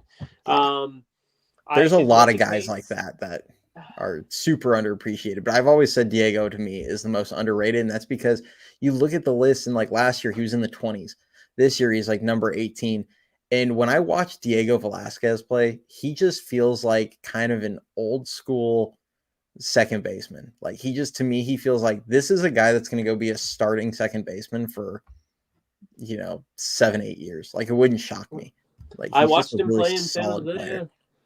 He reminded me a bit of Freddie Sanchez in a bit, and just the way it felt. Like he just really felt like he was in his element at the position. It's been a long time since I've seen someone that truly just fit into a position so well that I didn't have to question it. We don't typically draft players that just stick in a position that well. A lot of our players that we've drafted as outfielders have transitioned to the infield and vice versa. It happens way more than you'd ever imagine. And following prospects for a special interest makes it 10 times worse. I was gonna try to figure out how to flag that one, but are you able to like highlight? But I can get its attention. Can you do the star? I think so. Okay, yeah. If you see any that you want me to pop up, just do that. Yeah, that I was going to try to get that one. Yes. It's very nice for that Fangraphs acknowledged our existence for once. I mean that with all the disrespect towards Fangraphs. They have always been biased towards our prospects for a very long time. I don't think I've ever seen a prospect have their FV ratings dropped just because they're not happy with an org. I'm convinced to this day that they still did that to some of our players, especially back when Jalen Davis was considered to be the next end all be all. They had him extremely high, and I remember being a very proactive college student and emailing them a very large complaint letter saying that I love this player, but he's too high up on the list. you should put so and so on the list. I wish I remembered who that was because I was probably wrong. But awesome. I called him out. I called him out on it because I was watching his mechanics and I noticed that he kept dropping his backhand every time it was an off-speed pitch, and so he would never be able to get through the ball. He would get under the ball, and that's part of why he popped up so many times with us. You just notice these little small details, and it makes you not want to prospect. But for him, him getting it recognized by Fangraphs is huge. Fangraphs typically doesn't tend to highlight pitchers of his style or approach. They typically go after the more dynamic-based pitchers. I love to see a pitcher with an arsenal get an opportunity to be recognized. I definitely think that today we saw part of why Harrison is still slightly above Birdsong on my list with ceilings, not with where they're at currently, in my eyes. Yeah, it's wonderful to see. I do think we'll be seeing a lot more of our pitcher prospects potentially make the 100 by the end of next season. Whitman's definitely making, despite what his ERA says, I know it's not great. He could be in the top 100 fairly soon. An 8 earned run outing in his last outing is really there's 2 outings. You take those out, I think his ERA drops to like 2. He had like a 2 ERA before he gave up 8 in his last start. It's like, it happens. He's been a roller coaster this year, though. Very soon. I'm surprised that Weisenhunt keeps getting pushed up and up it. I know why. I mean, when you have a changeup that dynamic, when you have a pitch that's getting argued and getting comped to pitchers who had a generational pitch, I'm actually higher on Whitman than I am on Weisenhunt. Oh, same. I am as well for different reasons. I think his overall pitch mix is better. Oh yeah. Yeah. Whitman doesn't have a 2-pitch. Or sorry, not Whitman. Weisenhunt doesn't have a 2-pitch. He has a solid, one of the best strikeout pitches I've ever seen in person. Like, I cannot get enough of his changeup. But his fastballs, I mean, he can tell guys he's going to throw, and he still gets them to miss. His fastballs aren't dynamic enough. He doesn't create enough separation. You can notice that his arm slot drops about a half inch when he throws his off-speed pitch, which doesn't seem like it's something that's noticeable. But if you start looking for the elbow being slightly bent down, like this instead of up here, you start noticing the smaller factors. And if it's consistent, which he is with it, you're starting to see the struggling with the numbers. And I gave a warning post about it in one of my dynasty baseball leagues because I traded away Weisenhunt and they were not happy with me. It's because I noticed the pattern and we're seeing it down. He's adjusting. Next year, you'll see him bounce back. I promise you that. I'm not really worried about him. But I'm not as high on him as other prospects. I would much rather see Dylan Cummings get some more limelight. I'd much rather see Choke get some more attention. I love players that just have that dog energy. Like, you watch them play and you just know that they're there to do business. You know that they have an expectation of themselves and they're going to go through with it. That's how I felt watching Birdsong in Richmond. A lot. Oh yeah. I got an absolute pleasure that I was in Richmond for a brief period of time. I got to watch one of his starts. I don't think I've ever been excited about. Cool. I was right behind home plate, so I never got. That's the best part about minor league games, man. You can get like right behind home plate for like $20, or right in the dugout where you can yell at them until they tell you to leave. Yeah. I mean, I did that in Fresno back when we were still the Fresno Grizzlies. I used to do that all the time. I'd go right in the dugout, and me being like 10 years old, would just be talking smack to a random player. And my voice, as you can tell, was not necessarily low. Imagine what it was before puberty. So I'd be like chirping, like, "Hey, over here!" Just what it is. I love minor league games. I probably, if I had the option, I would have season tickets. Unfortunately for me, with what job I have, I can't make it to a lot of those games. Wish it was different. I definitely think that there's a couple other players that are on the older side that are going to start getting some options and chances soon. Ragsdale finally being healthy. Wouldn't be shocked if next year they gave him a shot and it's going to be a one and done shot. And it's going to be sad, but it's going to be one and done. He's going to get an opportunity to stick or kind of be stuck in middleman land like Tang. I had such. That's what happens when you're 26 and you're just now getting to AAA. Like, you don't get. Unfortunately, it is what it is. You don't get a ton. Yeah, especially because 40-man spots are They're not cheap. Well, I mean, Kaiwei Tang's rotten on the 40-man for the entire season. I think he finally had an outing where he didn't give up multiple runs, so that was good. I did I did at him on Twitter, or who I think that he is on Twitter. I said good job. I hope you're proud. Yeah. And a smiley face, just so that they knew I didn't have a negative intent with it. I was just more like, hey, you did it. Like, look, not every start has to be this way. I mean, I'm definitely harsh. If you ever ask any of the kids I've coached, I can be kind of harsh with what I expect. I'll be lighthearted until it's not being listened to. It's just what it is. Like, it happens, man.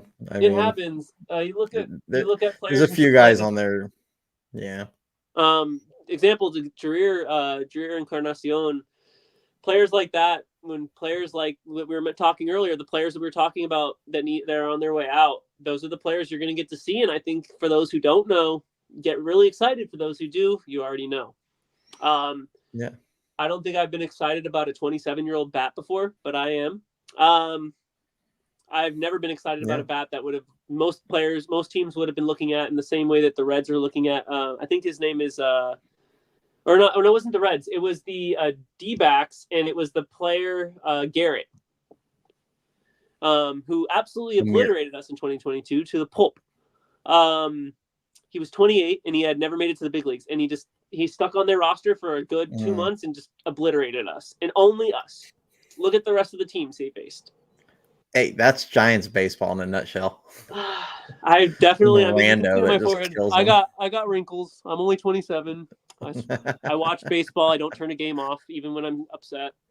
I might walk away when Conforto's up, but I'm biased for Conforto. I know what I am. There were games last season. I remember when it was like when Ramos was going through one of his call-ups where they gave him like 14 at bats or whatever. Oh yeah, 13 at bats, and that was the saddest. I remember watching him against Texas, and it was the game where he hit his first career home run, and I'm like, literally, they're down like 9 runs or whatever, and I'm like, and I looked at who was coming up, and I was like, Ramos is coming up. I'll at least watch his at bat. He went yard, and I was like, the kids are literally the only reason I'm watching this right now. 100%. Something it's kind of how it feels now. Since 2019 is what we're seeing today.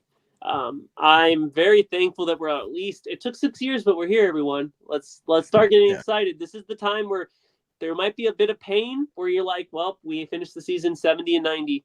There's a chance. I have a lot more perspective than a lot of other people that have platforms. I promise you. Yeah. I'm much more optimistic. I see us doing a lot better next year than you might be surprised. Especially if we keep Snell and Ray. If they stay, I mean, I wouldn't be too worried. But here, let's have you, because you said you wanted to talk about, the difference between, playing the kids and playing the kids. Perfect. So I'm gonna turn it over to Cameron, everyone, for this. So he's gonna talk about that, his thoughts, and I'm gonna ask for you of this. What are you wanting to see out of the rest of this season, and how do you feel like what and how do you feel like it, like what can they carry over, and how do you think it'll carry over to 2025, and how they can approach the offseason based on what they get out of the rest of the season? And you can talk about trade deadline and all the stuff if you want. Absolutely. I definitely will mix it all together. I'll keep it a nice consensus for you. First off, what it means to have the kids play. What it means to have the kids play. It sounds like I'm saying the same thing. I am not. Having the kids play means that you have them through their troubles, through their downs. That means you're going to have games where you're going to be sitting at the TV with your hands on your head. Your heart's going to be racing, and you're going to be potentially asking where the next beer of your day is going to be. It just happens. It's reality. You can't change it. You need to let them get through those struggles, but give them consistent play to do so. What we have done when people are arguing on Twitter that we have let the kids play, putting them on your roster and having them sit on the bench and playing 3 games a week is not letting the kids play. It does not benefit their development. It does not let them solidify any skills, and it does not let them make any real adjustments. The only thing it does is if they are in a rut, it's going to put them in a deeper rut. The best case of this last year was Wisely and Schmidt, and I love Schmidt, but I'd put Schmidt in that category. He got in his own head. He played mind games and lost the battle. But look at him this year. He doesn't seem to have that same like mentality. Neither does Wisely. And I'm gonna cut in really quick regarding Yeah. Schmidt. For this season, I think it was very clear when he got called up that first time in May, when they had kind of like the pile of injury, the big injury pile up. And I think Ahmed took the ball off his wrist, and they pulled, Schmidt up, and then they ended up pulling up Luciano afterward. But Schmidt came up and he was swinging at everything, and it was very clear because we've talked about how he's made improvements to his swing decisions in Sacramento. And it's like he reverted immediately to 2023, Chasey Schmidt, and he was swinging at everything. And you could tell, like, this is what they've done to a lot of these young players. He was pressing so hard because he shows up and he thinks, I have to have a week like I did when I first got called up last season. Otherwise, I'm going to go right back down to AAA. Like, they're not going to keep him up. And that's what they've done to all these young players. So and the second time he came up, I think he kind of knew, like, he was like, it doesn't really matter what I do. Like, I'm not going to stick. So he just played his game, and he was way better the second time. Calmer. And I'm hoping he approaches it this way, regardless of if he's going to go down or up or whatever, or stay up. But it's just the mindset. So sorry, I didn't mean to interrupt. Oh no, that's exactly the point. Like, letting the kids play means letting them go through the ups and downs of the mental game. One of the biggest thing baseball gets hate for is saying it's not an athletic sport. And you can make the argument that it is. You could make the argument that it isn't. I don't care. I'd argue it's a mental game. It's all up here. What happens up here does play a lot more about what's going on out there than you ever would imagine. Just look at players with slumps and listen to what they say when they got out of it. And listen to what they say when they talk about it. Like, you'll notice the patterns. And when you're having players have to press because they're not being told you're getting a real shot, like we're getting with Fitz and Wisely, they're actually both going at it right now. Obviously, one's doing a lot better than the other, and we cannot be complaining at all because, I mean, who doesn't love Fitzy? But it doesn't mean that they're not both putting it all out on the line. They're both trying to show, I need to be the starter. I'm going to be. They're getting the shot. And you're seeing productive play because of it. When you saw Luciano come up, he was told he'll probably be up for 2 weeks. He made 2 major errors that cost us games, and it completely destroyed his confidence for a while. And it showed when he first went down to the minor leagues. You could see it. Like, I watched the games. He didn't look like he wanted to even be playing. Few days passed, he changed the mindset, everything got back on track, and now people were calling for him to come back up. When you give them an opportunity in a real lane to play, they actually will go play.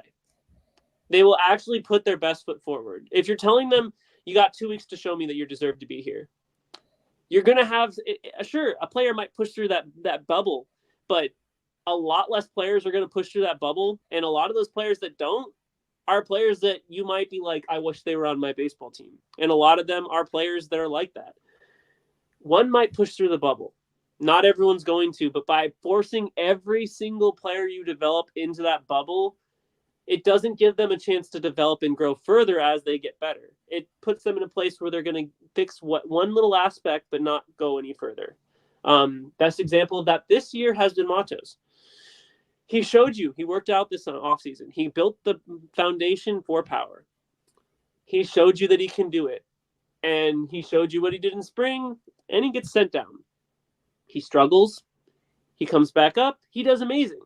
He gets sent back. Then he gets benched. And then he starts struggling and never comes back. But he's constantly in limbo of, I will play once or twice a week. Let him play down in the minor leagues. It's okay. He will have the time to develop. I know it's hard to hear.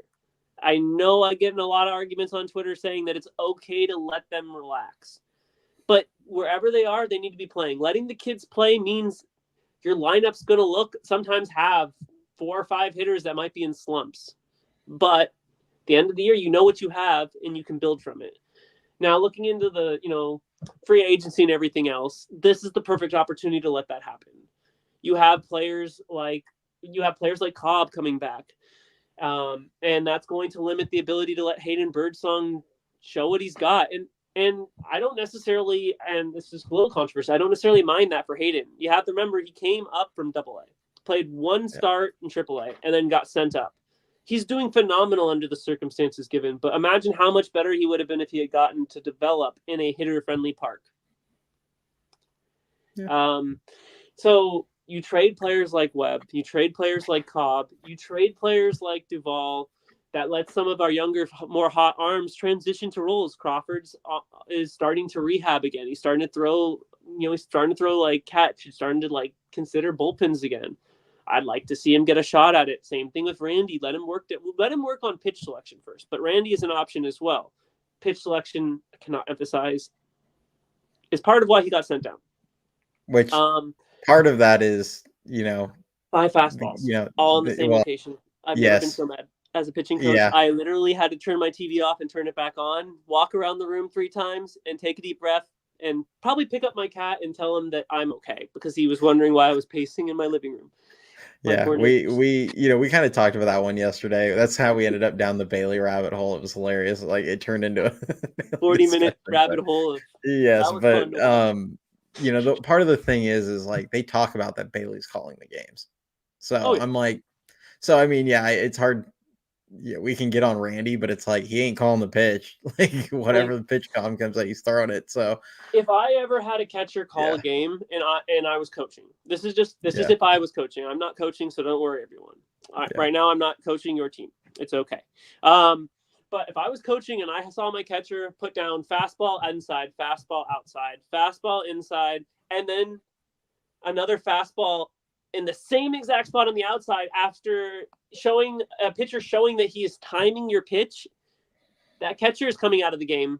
If he is in charge of that pitch selection and he has final say, I'm either calling a mound visit and telling him do it again and you're out, or I'm pulling him from the game and putting the backup catcher in. Yeah. That doesn't benefit your lineup, but that kind of stuff is what causes so much of the dysfunction and we probably have lost a total of 9 games this year that I can think of off the top of the head alone that were caused by pitch selection. Yeah. And that's not even, you could say 15 it happens games if you include the hitting. And bad sequences happen. Like, they're not going to be perfect every single time. And it's not just that. It's consistent. No, I agree. Yeah, it's a consistency I think there's 3 pitchers in our bullpen right now that have given you a overall good sequencing, and one of them hasn't been doing well as of late. But overall, I love them to death, and that's Tyler Rogers. He's like, Twitter loves to try to cancel him every other week. I'm okay with that. It's fun to watch.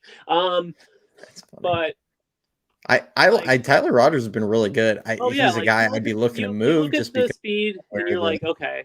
But you look at the metrics, you look at where he puts his pitches, you look at the sequencing of what pitches he's doing. You see him even shake off Bailey and Casali all the time.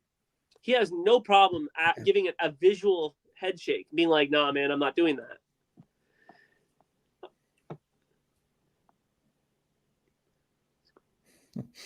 Oh yeah, I get a lot of fights on Twitter about him specifically. One of although I will admit it was pretty funny. I love seeing someone making a twin meme about the trade deadline. That I'm a history major, so I won't go into depth, but I have never had my jaw drop so fast and want to cry at the same time. But thank you, Mets Twitter, for that. Literally, they were spamming it at us for a bit when we mentioned that, hey, you can get Flores and Conforto back. They got upset. And they said, we'll take your twins. Yeah. Yeah, I'm not going to go into more depth about that. The only situation I don't like Tyler in is just the 9th. And it's not that I don't think he's possibly capable. I'm just fully of the opinion that I do not like having a pitch to contact pitcher in the 9th inning. When every player is going to give their best at bat and grind. I don't like having a guy that gives up a billion wounded duck 14 hop singles all the time. And it's not like it's part of his game, and he pitches around it splendidly all the time. But that's just like, I don't like that in the 9th inning. That's my only thing with him. Keep him out of the 9th. And the numbers suggest the same. 21 and I think it's 22 or 23 and 45. He's like 50%. He's either at or like right. He's either right at, right above, or right below. It's like within a game or within like one of being at 50%. I think he's the Giants since 2022, but in pitching form, but in the 9th inning. I love Tyler Rogers. Players like that. I mean, those are players I would consider trading, but I would hurt to trade them. Those are some of the players that aren't really being mentioned too much. Excuse me. I would brought him up. definitely That's a trade. guy that the Rogers twins, especially after you see the Puck deal, I'm like, Put you can them get a both nice on piece. the market. Get me Yeah. Ballesteros from the Cubs. Give me back Carino. Carry on. I'll take him back right now. I think we can fix him. I still think there's hope for that man. Alex Carinero. Yeah. We traded him and it was the biggest waste. It turned out to be a big waste. It was not a big waste. It was a wonderfully smart in the moment trade. That was Bryant trade. Back in 2021. There's a whole bunch of guys that and that's the thing, like people talk about like, what are you going to get back? If you make a trade, like what are you going to get back for a lot of these guys? And I'm like, pull up their list, look anywhere in the 10 to 18 range, somewhere in there, depending on the player. And I'm like, it's probably going to be somebody in that range that you're going to get back for any number of these guys. And the reality is, if you traded 4 of these players and you got, I'm just going to use a 1-for-1, obviously deals like the one for Puck, they got 2 guys, you might get more, but like if you traded all 4 of these guys, you're kind of just hoping like one of these guys ends up being a really good player. Like that's you're just putting more shots in the barrel, you're just trying to be able to fire off more shots. Oh, exactly. And if you're gonna go bigger with it, you go Tyler, and if you're gonna go smaller with the trade, you're gonna go Taylor for different reasonings. But contract, Tyler is more, the contract alone, Tyler is a more favorable piece. Oh, easily. And on top of that, he has a very unique arm slot that no one knows how to. Like maybe 3 teams know how to actually deal with at this point. And even then, they still 50-50 with them. Just don't let him pitch to Manny Machado, and you're fine. You get yourself like 5 Aiden Smiths. Yeah. Get you players like that. Players that have great upside but are on low A. You think that's a bad idea until you see the farm system having trouble figuring out who to call up. We haven't had that problem before. It would be nice to have that problem. I would love to see a problem where they're like, I don't know how we're going to get Foster up. I think Velasquez might get stuck in double. You know how great it would be to say Velasquez is stuck in double A? Instead of I'll use a name. I'll show you a name. The guy that's kind of stuck, a guy that is stuck in Double A right now, and that's Jairo Pomares. They have a billion outfielders right now in Triple A, and then no one like there's a bunch of guys in obviously there's not a spot currently on the major league roster, so you have a whole log jam going on right now in Sacramento with outfielders where you have McRae, Bishop. I mean, even Meckler's down in Richmond right now because even Meckler doesn't really have a spot up in the Sacramento roster. With Encarnacion, McRae, Bishop, Matos is back down there. Auerbach plays out there sometimes. There's just so many outfielders right now. So Pomares, who's having a really good season in Double A right now in a very tough, pitcher friendly environment, and he's got like an 800 OPS. He's stuck. Like they can't come up. Look up the metrics for that ballpark, by the way. It's the second hardest ballpark to hit in Double A behind the Mariners ballpark. And Pomares, where I'm going to go with this is, Pomares, if you look at it, and the reason he's ranked 26 is because of him missing all of last season, basically. I think he went and played like a couple games in the ACL and then was like, that was it. Oh, yeah, but they shut him down. They were worried. Yeah, they shut him down. So he missed all last season. Last season he was ranked 15th. Yeah. So and he has really nice power, obviously. I know a lot of this is more for the people. I love Pomares. Yeah. So he's the kind of guy like you can get a prospect like him when you move some of these guys. But a healthier one. And a healthier, younger. Like, how can you complain? Yeah, a healthier, younger version of that. So like that, when we say like move guys for like go trade for a guy like him on another organization that's like younger, healthier, and again, you're just putting shots in the barrel. And if you happen to hit, great. And if they're not good, like it is what it is. Like you're just taking a chance. And I'm not saying take a chance, if you're moving some of the better players, you're going to get better returns. But like moving a guy like Tyler Rogers, like that's the kind of prospect that you're probably getting back, maybe a little higher ranked, obviously, but like that's kind of what you're. Oh yeah, this is the kind of thing. Like you don't need the biggest prospect. It's nice to get. Trust me, I mean, no one on Twitter knows what I look like, but I would literally make my post to my own account, my face, in a second if we got Kobe Mayo. I'd be like, all right, my face is going on. No more creating fun, weird nicknames for prospects. My whole stick is done. I'm me now. Hi. Because I mean, we don't have those players. The closest we have right now in our org, and I can maybe think of 3 names that even have a shot at being on the same level as Mayo and Basayo. And that's players like Eldridge. I mean, you just look at how the ball leaves his bat. You look at how the ball leaves Pomerance's bat. You don't have. I mean, there's maybe one other player in our org right now that the ball leaves his bat with crazy potential, and that's a player who's not even doing well this year. And that's Victor Barracoto. I don't think I've ever seen a ball leave a bat like his. He had 120 EV in San Jose at one point. And not only on that, the ball did not go far. It almost went straight into the air. It was a dome shot. If it was in a dome, it would have popped through the ceiling and came out and still landed in the field. They were playing in Minnesota back in the day. Basically, I mean, you put him in a Brewer Stadium, it's gonna get lost. I mean, it's gone. But like it went, I think 425 feet, but if it was a line drive, it could have easily gone 500 plus. Like I don't think I've ever seen a ball leave a bat like that.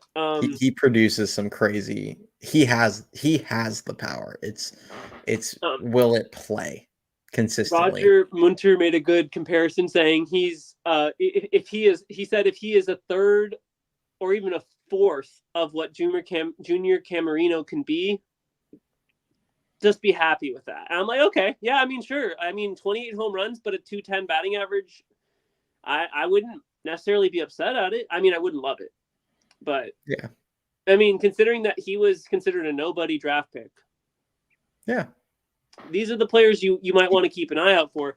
And he might be good, he might not. You trade for a guy like Barracoto, but in another organization, just like you're getting like, okay, toolsy guy. Maybe he turns into something. Maybe he doesn't. We'll see.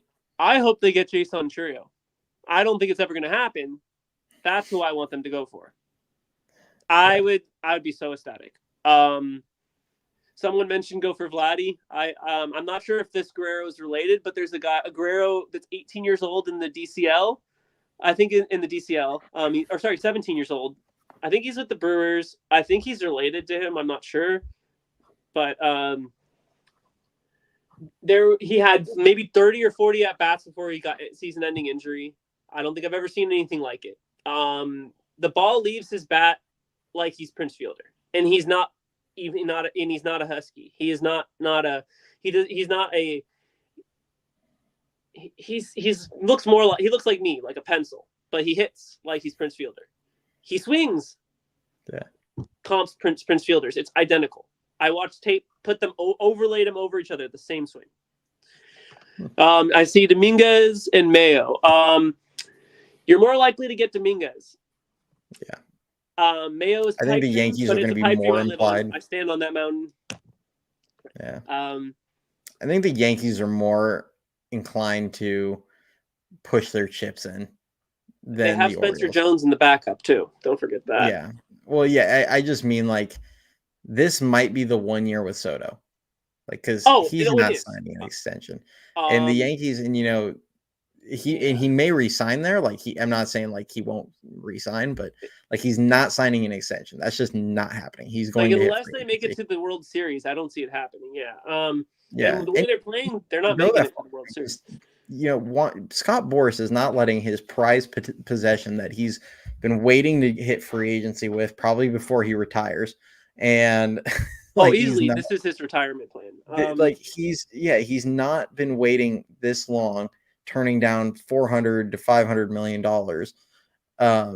for Juan Soto, for him to get this close to free agency and be like, nah, screw it, I'm signing with the Yankees, like on an extension. No, it ain't happening, people. Like he's gonna hit free agency. So I do think the Yankees are going to be more inclined to push their chips in, because Steinbrenner's not like Hal ain't his dad. Like George would be like, dude, this guy ain't leaving. Like I'm gonna I will have the biggest offer. We will re-sign him. Like he's not leaving. Hal is not that guy. Just like, know that as much as I love the mentality of George, As much as I love his mentality, I really did. Judge would have never seen the field. And that's the reality I like to remind people of is he would have traded Judge for, say, Harper.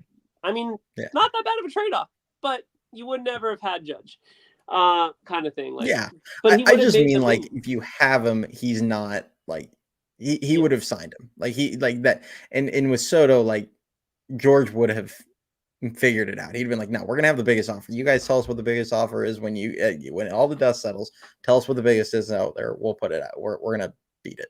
And with Cohen in New York, it ain't happened. I mean, if this Giants ever figured it out, they could put out so much money that even Steinbrenner's like, because that's just how he is. But you offer him the Ohtani contract, he'll sign. But don't offer it with the deferred. Yeah. I mean, I was talking, you could go some crazy length deal, giving him 50, 60 million a year. I mean, the one I used 50 years, just as an even, you could go some stupid like 14 or 15 year deal if you wanted. And he's 26 years old. Every year has a built-in incentive plan. You get over 30 home runs, you get an extra 12K in the bank, 12 million in the bank, like stuff like that. Like really go crazy with it. Have fun. Like they'd have to go insane. Weird nowadays. I want more Bobby Bonilla stuff. Like I want more chaos. I want more. How much deferred do you want? I mean, hey, Dodgers open the playing field. Let's take advantage of it. Like it's an option now, and might as well use it. The one I brought up with Soto was I was like, if it's like 50 million a year or whatever, and then like you said, you do incentives or whatever. But like if it's 50 million a year, I'm like, this team, their payroll right now is $230 million. They could easily maintain that if they had a guy like Juan Soto. Like they're going to put butts in the seats. They're going to make plenty of money. They could literally have that payroll every year. And the way I look at it, because someone's like, oh, well, what if it goes bad? It goes, okay, well, let's just do the math here. Like pretend his contract's not there. That leaves, or let's say they're going to keep it at 230 million. That still leaves 180 million for the rest of your roster, which is the 10th highest payroll in baseball. And on top of that, plenty of money to we don't need to overpay for pitchers. A lot of other orgs actually overpay for their pitchers. The biggest example of that is the people that are trying to keep Soto currently. The Yankees have always had to overpay for pitching because their ballpark is if you're a pull hitter, you're happy. Let's just say if you're a pull hitter, you're happy. Yeah, unfortunately, someone made a good point the other day. A lot of the contract has already been paid off, which creates a little bit of a problem. But yeah, I mean, we pay these guys this much, we might as well go in for Soto. I mean, yeah, you could, but yeah, they're gonna take their shot, and he's gonna sign elsewhere. Like it's just that's what it's gonna be. Like he's gonna say his second choice was San Francisco. Yeah, just to break our hearts. I think it's not true. It's going to be even worse than Judge showing up on the airplane. He's going to be in the stadium in San Francisco in Oracle Park announcing that he's a Dodger or something like that. And it's just going to be like you're just going to be sitting there in disbelief. Have you watched Ted Lasso? I just finished it the other day. Yeah. Okay, when Zava in third season is going to sign, and he's like at Chelsea, and he's got the contract, and he has the pen, and he's like, Zava will play for Richmond, and he just leaves in there at Chelsea Stadium. I'm like, that's gonna be the Juan Soto. He's gonna be sitting there with the pen, and he's gonna be like, Juan's going to LA. See you guys. No, pretty much. I mean, that's kind of just what I've expected. I've ever since Correa, I don't get hurt by anything. I don't think anything can hurt me anymore. I have never had. I mean, if I ever could get my fiance to be on one of these calls, just have her talk for a moment about what it was like to watch me go through the Judge and Correa saga. I wish I was a live. What do they call those? What is it called when they're on TV and the reality TV? I wish there was reality TV on that day of just me. You would have had probably one of the biggest internet gold items you've ever seen in your entire life. I don't get hurt anymore by that stuff. We're not going to get him. That's okay. I mean, Adames is very approachable. He hits well in our park. His career numbers in Oracle are phenomenal, and he's available. Yeah. You move Fitz to second permanently, or wisely, whoever we end up deciding, put the other one as the backup utility. They both are wonderful at it. Fitz honestly just makes sense as a utility guy in making sure you get him in the lineup every day. Just play him. that's kind of how Enrique is used, or how Enrique is used against us, I should probably say. It's kind of like how Chris Taylor. No, he plays for the Schumann on the Guardians. He plays 5 positions at an elite level. Freeman, same thing, but they're not set to one position, but they can be filled in anywhere in the lineup. You need to pick me up at second base that day, they got you. You need a first baseman because your guy has a sore leg. He's putting on someone else's first baseman and going right out there. Like, yes, the one that killed me was when they put Fitz and Wisely over at first base this season, and I was like, freaking Brett Wisely is taking a rep at first base before Marco Luciano. I'm glad he's on. I'm just going to say this. I'm glad he's off our team. After his comments and when he left, I'm glad this player is off our team. I do miss him still because he's fun to watch, and he's still like this all the time, and I love doing that. So, Jock Peterson, they never put him at first, and I will never forgive them. They took away one of the greatest entertainment values we could have ever had when the season was over. They could have put him at first and just let us enjoy an entertainment value of a lifetime. Imagine him doing the splits. Like, these are things that aren't talked about. We could have enjoyed that. I'm pretty sure we saw him do that a few times in the outfield. Oh yeah, I mean, and during warm-ups at games I went to, he was practicing at first, trying to do the splits, and then one of the times I think he tore a muscle, I remember reading on Twitter that Jock was scratched because of a soreness in his hamstring or something, and I remember watching him do the splits before the game, before that all got scratched. They never told you what it was. I watched it happen in person. Crazy things.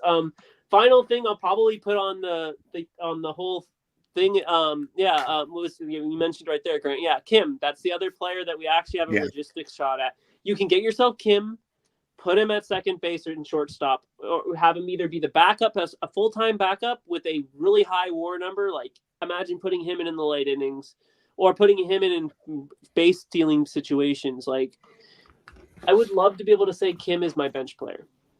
But reality is he'd be our starter. He'll start somewhere. And I mean, friends with Lee, build some camaraderie. I think he's coming. I do. I like Hassan Kim, so I don't know. I think he's going to the Yankees. I said it at the beginning of this year, and I still kind of stand with it. I love him. Don't get me wrong. I want him. I think he's a Yankee.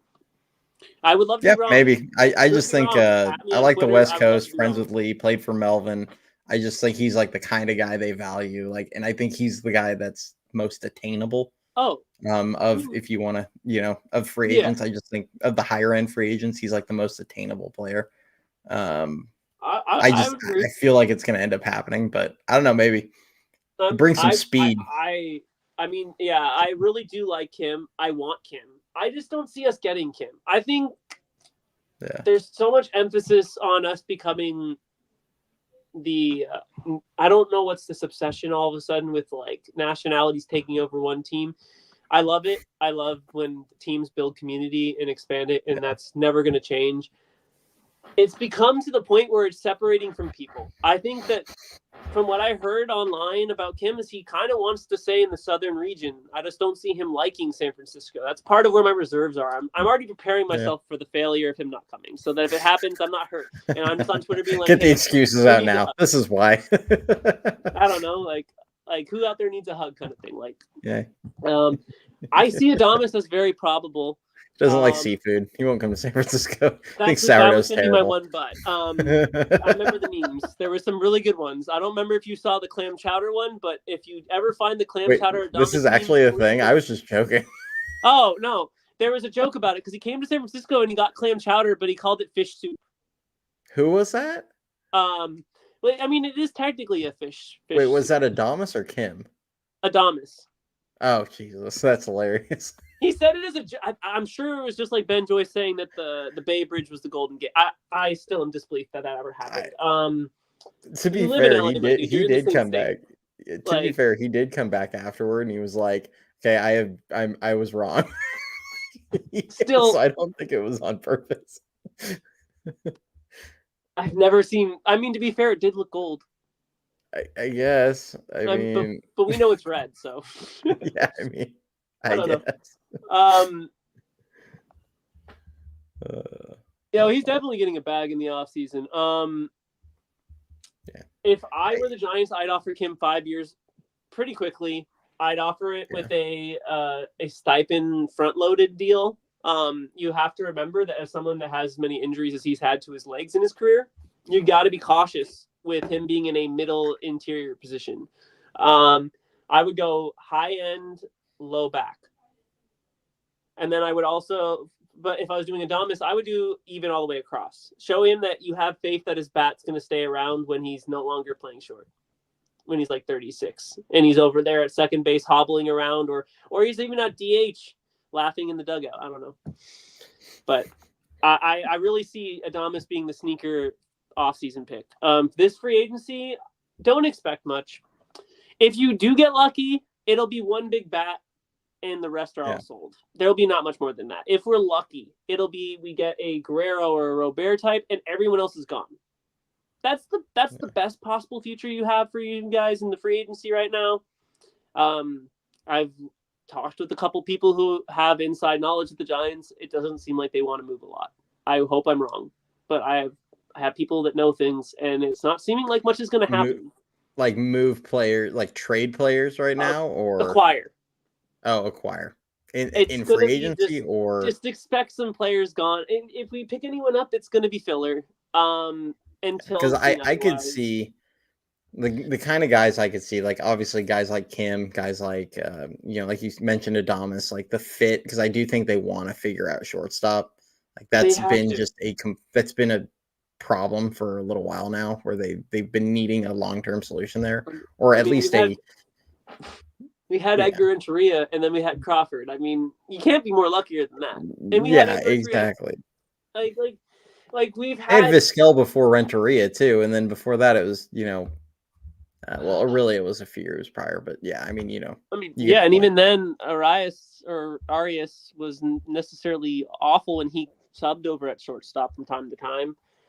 But I don't know. We don't have one. We haven't had one for a while, ever since Crawford left. It's been a vacancy. And Wisely's been admirable there. I mean, he's average. He's a lot better at second, and that's where it's like. Yeah, it has to do with his throwing approach. I don't know if you noticed that he does a slide step sometimes that benefits the second baseman. I would rather him do a crow hop or set his feet and go into a stride, which shortstops have the option of doing. But he doesn't do it at an efficiency rate yet. He can, and he will, but he's not there. Yeah, and that I think part of that speaks to that second is just more natural for him, honestly. Let for our unsigned Kim. If he gives him that, man, I mean, at the end of the day, we got him. So, I mean, it's not our money. Be thankful he got him at that point. I was complaining about them giving Jock the $20 million or whatever it was. Oh, no, I thought that was helpful too. I get that. Yeah, no. So I was complaining about that one time, and somebody goes, "Well, it's not your money." And I go, "Well, you know what? I went to a game this year, and I paid this much money, so I'm going to go ahead and say I'm going to say all that money went to Jock." So I'm going to complain about Jock today. Yeah, no, I agree. For the rest of the season, I would love it to be a mix of Schmidt, Fitz, Wisely, and Luciano. I just don't see Luciano getting the shot that we all think he deserves. I promise you, we think he deserves it. His bat is something that brings such an excitement. Like, he has improved his plated presence. He has a great presence at the plate now. He has good, calm selection with his pitches. Needs to work on that launch angle. He's been averaging that 10 to 15 range. We need to get him up into that 20 sweet spot, 27 to 33, and you'll see that bat fly. Like, you'll start making comps to your favorite professional player on any team. Does not matter team's preference. Does not matter. Yeah, but his glove isn't there. Figures it out. You have to let the glove be there. If we're gonna let up kids play, I don't think it matters at that point if his glove is there. Yeah. But trust me, earlier in the year, I said, I don't care. Let him go full Simeon and boot 30 balls. I was just at the point of just let the guy play. Let him break a record. It doesn't have to be good. Let him break a record. He can break some good hitting records and break some bad pitching records or fielding records. Why not? We'll whip together the Benny Hill tape. We'll throw the music on. Let him just kick balls, and we'll just put the music over it and enjoy it. Connor, don't worry. Fitz can always pitch. Yeah, right. Hey, he's no Donnie Walton on the mound, but it's all good. Okay, you have to respect the king. I mean, yeah. Again, I love Fitz. Don't think that means I'm taking a shot at Fitz. Yeah. If you go through my Twitter when you have free time and just type in Fitz, I'll be there are times where I'm harsh on him, but for the most part, I'm defending him against people that wanted him DFA'd. Yeah. I promise you I want Wisely and Fitz to have their shot. I have been trying to convince people that Wisely is not the problem for a long time, and now people are finally going around saying that they've always loved him. So it's working. Fitz, the thing with Fitz is it's not that it's almost kind of similar to Kim, where with Kim, part of what I like with Kim, and I don't mean necessarily the play style and all that, but part of what I like with Kim is he's really good defensively at second, short, and third. You're not really sacrificing anything at any of those positions when Kim plays. Oh, easily. And which gives you versatility for who you pursue. You're not pigeonholed, and if you sign Chapman to a big long-term deal, you can't just go pursue a third baseman. If some guy came available, a big time one on the trade market, you couldn't go trade for the guy because you're well, we're stuck with Chapman, or with Kim, you could do that and just move him to one of the other positions. It's not hard. Fitz can play every position. Fitz plays 7 positions. He plays everything but catcher and pitch. And I guess you technically say, you look at those stats, they don't lie. I mean, he's doing great. Yeah. So it's you can, even if they go get a shortstop, it doesn't mean don't play Fitz anymore. It just means you're going to have to be more creative with how you play Fitz, and you can play him. You just would have to start playing him all over, and you have to make a point to make sure that he's getting to play. So they can't play this crap like they did early in the season where they're oh, he's going to be our super utility guy, and he still only started 2 games a week or one. You got to remember who is the last player who went utility to starter. And now is being called for DFA by the trolley part of Twitter, not by the part people. There are people saying that it might be time to consider a backup role. That's the more rational response. And then there's people asking for him to be booted to the moon, and that's Estrada. Yeah. I mean, I personally would move Tyro, but that has nothing to do with. There's still value. He still can reconcile what he had. He just needs to sit with a pitching coach that is not. A lot of Twitter doesn't agree with me, but I'm not the biggest fan of, despite what Veal has done for very particular players, I'm not the biggest fan of what he's done to specifically his bat. The thing is you have to remember most of these players have outside pitching and hitting coaches. Just don't forget that. So it's not, they can't fully put the blame on one person. If he's being told 3 things, it's kind of hard to pick one mindset. Yeah. We've been harsh on this channel, especially. We've been harsh on Veely a lot and a lot of their approach and everything. But I've also I am always one that's willing to give credit where it's due when I don't. I mean, he changed Wiley's approach at the plate. He adjusted his stance. He did a lot of work with Ramos. Ramos, the same thing. He basically told Ramos that he needs to stop front loading, and he stopped front loading. He doesn't front load on every pitch anymore. He only front loads when he's absolutely going for that home run shot. And that's beautiful to see. He loads, but he doesn't front load. He's not bringing his body forward. He's loading, keeping his balance, and setting himself up to push the arms right through the ball. And that's why he has 15 home runs. Yes. He has what? How many did he have down in the minors before he came? He was at 8. I think he's at 23 on the season. Got to be close to his max. I just meant this season. I think he's 23 on the season. Yeah, easily. Because I saw someone going Guzman has the most professional home runs in the Giants system this year, and it was 16. And I go, no, he doesn't. Mr. Ramos would like a word. I thought it was Damon Minor who fixed. Well, yes, he changed the swing, but when you change the MLB, you're not necessarily able to just go back to the AAA hitting coach the whole time. The game plan and how it's done in orgs, it's not talked about enough. So the game plan from the hitting coach prior, it's kind of like how you advance different levels. You have to send your transcripts. It's no different. They send the transcripts. They send what they've been working on, and it's the job of the batter to continue that forward. What Veal did is add launch angle to Wisely's swing. And he also noted that he told him how to short step or do a soft tap with his front foot on high velocity fastballs, which he did not successfully do in sack. And you can look at the numbers to back that up as well. He did not hit fastballs above 96 well in sack at all.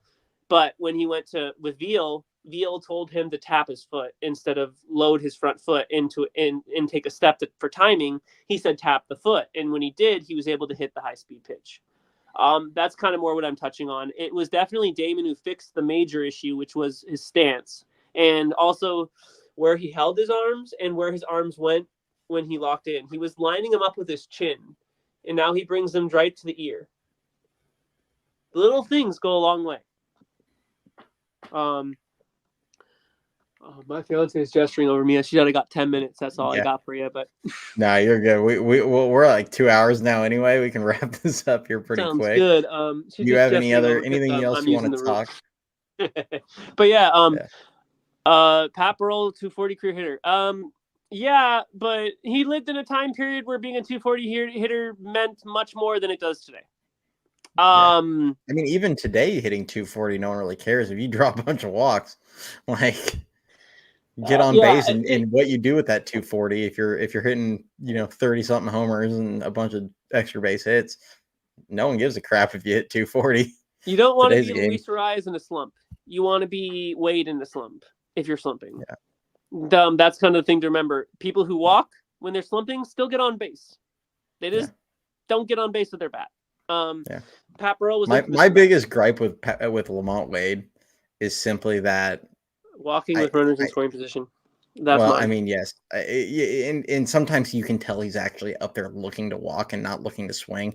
That's my gripe sometimes. But my biggest thing with Wade is a guy that's always constantly trying to draw walks, but he has no speed. It's like, dude, like I want you to go back to being a guy that can hit. Walk. I one time said he's a walk merchant, but I don't mean this with any disrespect. Please don't take it with it. Someone there, I think there was a pitcher, a veteran pitcher who was played for the Pirates. I think what's the oldest player in baseball? He's about to get re-signed. Is it Charlie Morton? Rich Hill, the really old. Rich Hill, yeah. He was saying one time that he was kind of explaining. He was kind of explaining like what it's like to watch hitters today play because he's been so around for so long. He's watched the change. Yeah. He's saying that batters are opening up with their front foot, and if you look at a lot of the big home run hitters, watch what their front foot does when they make contact. It shoots wide open about 50% of the time. Oh yeah. So there's changes to the pitching. He's noticing these things, and that's part of why he's been able to pitch so long. He's noticing the changes. There's less of a focus on contact. For example, power hitters, you will never see them just raw dogging the bat. They're going to have gloves on. So kind of touching what you're talking about there. He is wisely not a power hitter. I recommend he wear gloves. There's a reason why when you hit the ball into a gap, it hurts your hands a lot more sometimes than going for that power shot. And the only reason why I know is I was a gap hitter as well. A lot of those balls do not feel nice off the bat, but they get into the gap and you get the hit. So I would say I prefer gloves just from that alone. He does take them off. Yes, he does take them off because he has blood circulation issues in his hands. He's talked about it before. But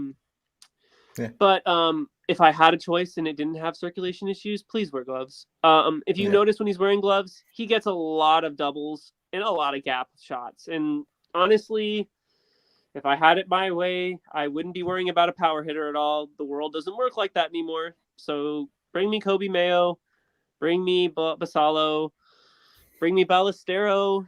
Go all in for Camerino. I have those dreams. I have those dreams of like, hey, we have a middle of the order that is in some order because you go right whatever order they did it, but I have those dreams where I was like, maybe one day the Giants would have a middle of the order that goes Eldridge, Mayo. Ramos, Eldridge, Mayo in some order. I mean, hey, it's very, very doable. If we really want to do a full sell, we can make Camerino, Mayo, Eldridge happen. Yeah. Make that your 3 through 5. I would be happy as heck. I mean, Ramos was hitting second or sixth or something like that. Imagine being able to tell Ramos he's batting sixth. And being him being perfectly ecstatic about it. Yeah. I mean, at that point, for Ramos at second, do what the Dodgers are doing. You were talking about guys that could be, like that. coming up. And you obviously you mentioned Eldridge, and like I've watched a lot of minor league ball and for a long time, and My fiance he's says I the watch it too first. much. Huh? My What's fiance that? says I watch it too much. Oh yeah. So does mine. So does my wife. So but my Eldridge is like the first prospect in a long time that I've watched where I'm like, this guy's gonna be a monster. Like for the Giants specifically, you see him all the time on other Yeah. organizations where you're like, you watch them and you're like, dude, that guy's a freak. Like that guy's gonna be so good. And I look at Eldridge, and he's the first guy in the Giant system in a while where I'm like, this is gonna be a dude. Like he's gonna be really good because I look at him now in some of the contact and some of how the ball jumps off now, and I'm like, this guy could put 30 pounds of muscle on, no problem. Like in the next couple of years as his body matures, I'm like, this guy's body, and he as a big hitter, he has power, foul pole to foul pole. He has which is what you need in Oracle Park if you're going to be successful as a lefty. You got to be able to either hit it out to left or dead pull like Barry could forever, which Barry could do both. So that's why he was Barry. But like, he's the GOAT, yeah. Yeah, but like for a guy 6'7", he covers the inner half of the plate way better than your typical tall guy. And I'm like, this guy, as soon as he puts the muscle on, like he's gonna be a freak. Like he's gonna just hit so many extra base hits. And he kind of reminds me of Christian Walker. That's kind of who I kind of see him as becoming, and that really depends on how he chooses to build up muscle wise. It really depends on that. But if he goes a specific way, you got Christian Walker. If he goes another way, you got Pete Alonso. That's not necessarily the route I would like. I think he is better. I think he has a better hit tool than Alonso, though. Yes. Yeah, maybe not the power may not end up being the same because Alonso's hit a lot of homers in his career, but I think he has a much better hit tool. Oh no, definitely. I mean, you can see that with the fact that he uses both left and right. He doesn't necessarily focus on anywhere. He hits the ball where he can. If it goes out of the park, he's more ecstatic about it. People have been commenting that he's not hitting 20 home runs yet. That's because he's going for the contact. He's going for the play. He's trying to get his team on the board. He's doing what you want from a player, not what you want on numbers. And it's a process too. It's a process, and you don't see it often. The only other player in this draft, and it's not the first rounder, it's not the fourth rounder. For me, it's the fifth rounder. And sixth rounder that I think could surprise some people with. You want to see a bat that absolutely clobbers the living daylights out of a ball. Wait till Hipwell starts wait till he starts hitting.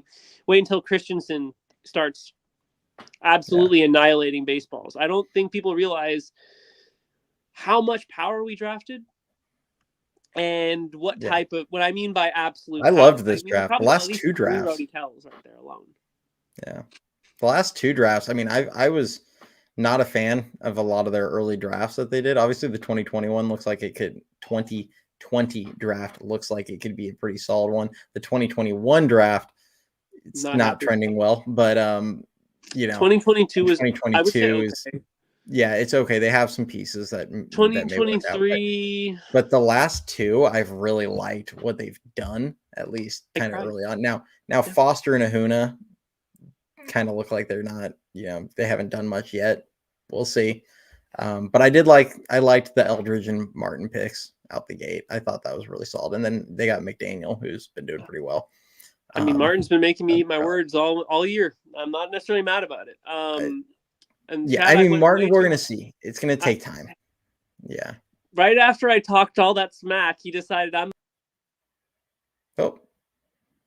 Well, we lost. Hopefully he'll jump right back in. I think it's possible his phone died.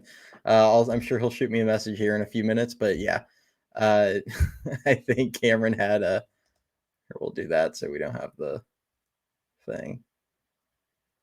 Let me see if he's jumping back in here. But I mean, as I was kind of saying, I liked the 2023 draft. I liked this last draft by Farhan. They went and got a ton of power. Here we go. That was the weirdest thing I've ever experienced. It just took me all the way off. I was like, dang, he did not like that last comment. Fair enough. Boot. I think that this is the first time in a long time I'm looking at the drafts and I'm seeing them draft what they need to. We know they can draft pitching and they know they can develop it. So I'm more happy with them going out of their way to find that one exception pick. Find that one pitching starter that you think you can turn around. Find that one pitcher that's like, he has a sinker that throws 99, but we can't get him to throw it accurately. They have never had a problem developing those players. They can't develop. They can't seem to get hitting. So you bring yourself in 4 power bats this year. Last year you went for contact bats and a power bat. What I was talking about with Walker Martin was he's been making me eat my words endlessly. I literally type in chat saying his strikeout total is alarming to the point of I don't see him ever getting a shot to continue this season. And then I look at it again, and in the last 10 games, he has 15 walks, 10 strikeouts, and a 390 batting average. Right after I said there's no shot. Yeah. I love to be proven wrong. It's just not that often that I get to say it. Yeah. I hope he gets to play in San Jose for, a month or whatever that's left. It'd be nice they to don't see. Rush him. I'm worried they're going to rush him. I don't think that's part of why I'm so hesitant. I don't think it's a rush though, because I wonder if it's his connection. I don't know. We'll find out. But yeah, I mean, me personally, I don't think it's rushing Martin if they were to keep him in. If they were to let him go up to San Jose and get a month in San Jose, he'll obviously probably start there next season. The thing I've always said with Walker Martin is, Colorado high schools aren't really known for their level of competition. Here, hold on. He's messaging me. App won't open. Oh, weird.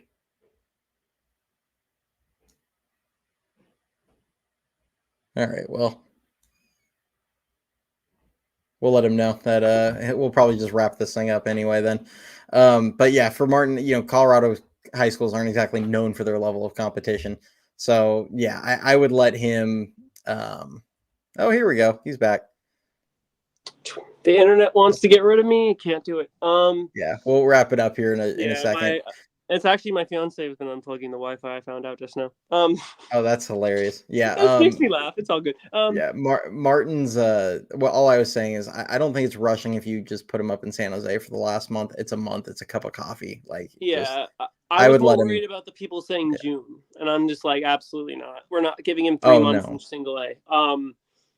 Next year, I'd be okay if they fast track him from there. But the first year, we just needed to see what we had. With him, he's such a potential high-end project piece that if it works out, it's a toolsy pick, just like Dakota Jordan.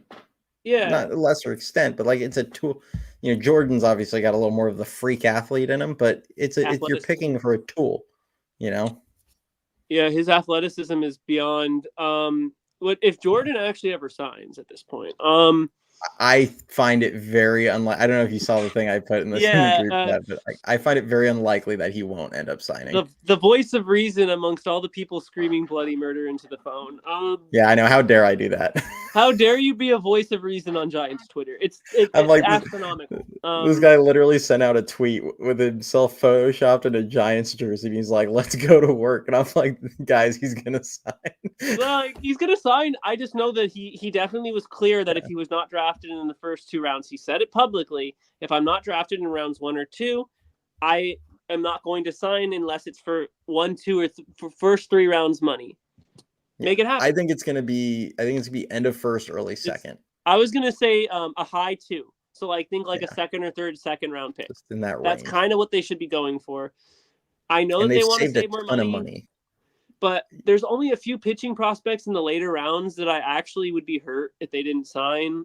There are a couple names that are going to go under the radar. I think it was either their 16th or 17th pick. I really, really like. I can't without. They had signed everyone except for him and their 5th round pick, but I could be wrong. Because they've been saving money all over. Like they've been. There were like a bunch of picks. Was saying that they hadn't, but I'd be happy to have. I'd have to. I just saw a tweet. I thought maybe. The first 10 picks, we are just waiting on 2. Maybe it might have been that. 4 and 5 haven't signed. I think a few of them that were question mark. I'm not sure.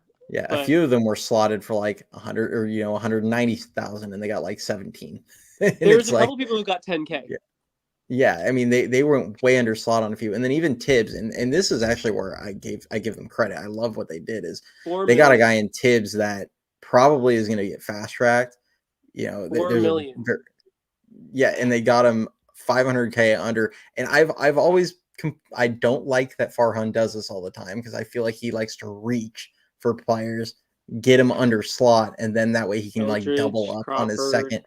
Yeah, but you know, Eldridge I like just because it was I can live with a reach when you go get a toolsy guy. I mean, Crawford, once I looked him up, I stopped. I deleted a lot of tweets once I actually looked up his yeah. his You film. watched him and you're like, oh crap, this guy looks good.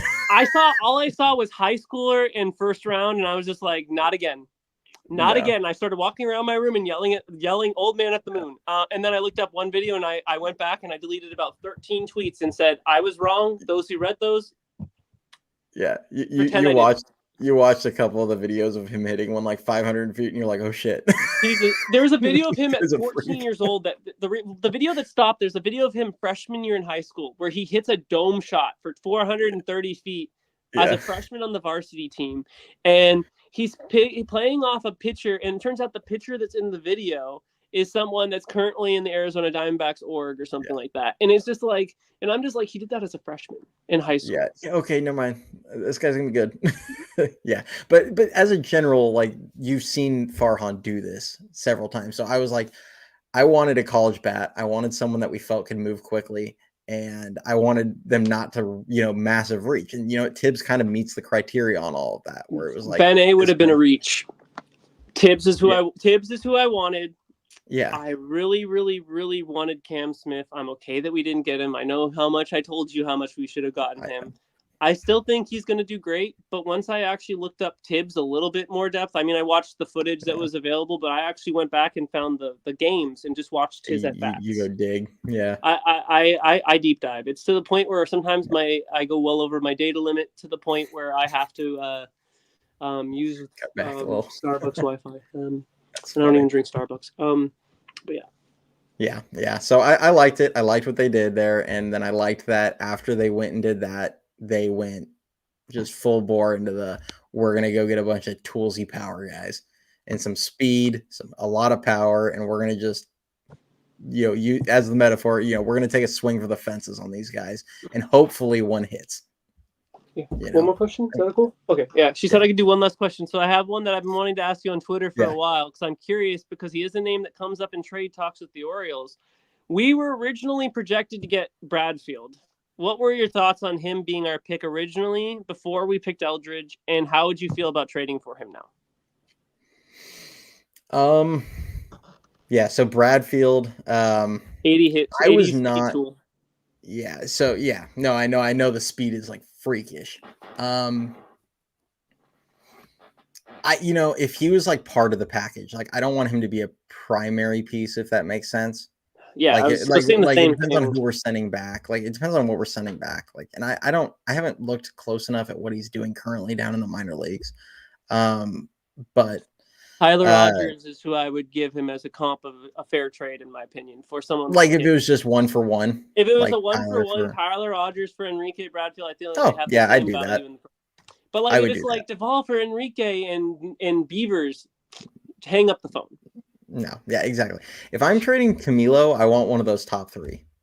And really, I mean, and I should say the top three I'm going to say top three non-Jackson Holidays because like he's not going to trade. They're not going to trade him. But I also like don't if want yeah. So if I'm trading Duvall, I want one of Mayo, Kierstad, or Norby is making the case for himself. I would have said Mayo, Kierstad, Basallo, but Norby is surprising me. I just don't think Norby's going to be a headliner yet. That's a reality. He doesn't have the bandwidth yet. But if you're looking at just stats and just the impact of what he's done. Oh yeah. Yeah, I mean you can make the argument, but he could be on the opening day roster next season. Like that's I wouldn't mind trading Norby for like, just don't tell anyone Luke Jackson's in the deal. Just slide him under the table. Have him just show up. Be like, hello guys, my homies. What's up? Just slide. He's still wearing a Giants uniform. He just got told he's wearing orange and black. He's like, oh, whoops, wrong clubhouse. Would you be upset if it was Norby? Like, would you really be upset if it was straight up just Norby for Duvall, but we got rid of Luke Jackson, Conforto, just did a Contract dump. dumpster dive on the Orioles? Yeah, no. I mean, if You know, I you move could take Duvall, I want one of Tang, the you top. take I want just those anyone we 3. don't want. If they just took everyone we didn't want, that's like a 40-man player that has no value, because Tang has absolutely no value. I looked it up. I think it's 0.01. Oh yeah, I mean it's probably negative value at this point. So I guess to answer your question, at the time, I would not have been super fond because I don't want to draft a guy in the middle part where the hit tool was so questionable. Yeah. I would not have been a big fan of that pick. I kept seeing it. I'm like, well, I mean, he's got speed. We've not had speed, and that might be nice, but the hit tool just too big of a question for me. I was much happier with the Aldridge pick, that's for sure, and I remain convicted in that. Like I feel I have a lot of conviction that was a better pick. But I would like, if he was in a package, like you said, Rodgers for Bradfield, or if he was the one of the quote unquote throw-ins if you traded a Logan Webb and got like multiple of the top guys back, and then it was like, there's always like the high end guys, and then there's like a couple other guys that are like value. Like, yeah, I would like him in a deal like that, but I just he's not a guy that I view super high. If it wasn't for him having one of the most busted speed tools in the history of the sport, he would not have been a first-round pick. And I said that during the draft, and I still stand by that now. Yeah, he is what everyone dreamed, and he will be. Unless something goes horribly wrong in his development at this point, he will be what they thought Billy Hamilton was supposed to be. Yeah, but to say that's what you want from your first-round pick that high up in the draft, I would argue lesser than more. If it's not like 25 through 30 in the pick, which I think it was, so that makes more sense. I'd have to look at where Baltimore was. It makes sense. If it's early, it doesn't. I don't quite remember where they were slotted for 2023. I think they had a higher slot, but I'm not sure. My gut actually tells me he was like 17 or 18. He was like, because I think the Orioles were only a few picks behind the Giants.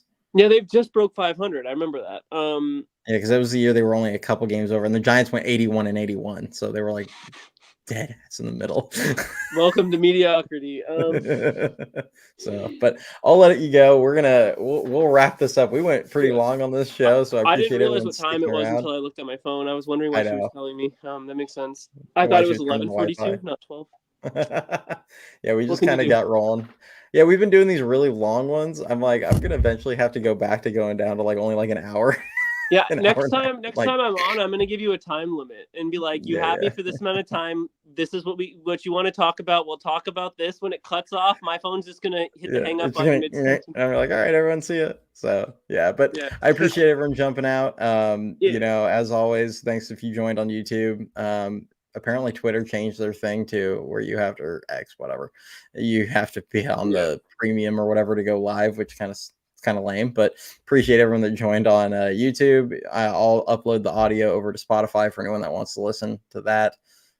Make sure you like the video, subscribe to the channel, appreciate the support, and I may or may not post something tomorrow. We'll see with the doubleheader, but it'll definitely. I'll be at the game, so I'll be giving live pictures to the chat, if you know what I mean, and they're good seats. They're behind home plate. Nice.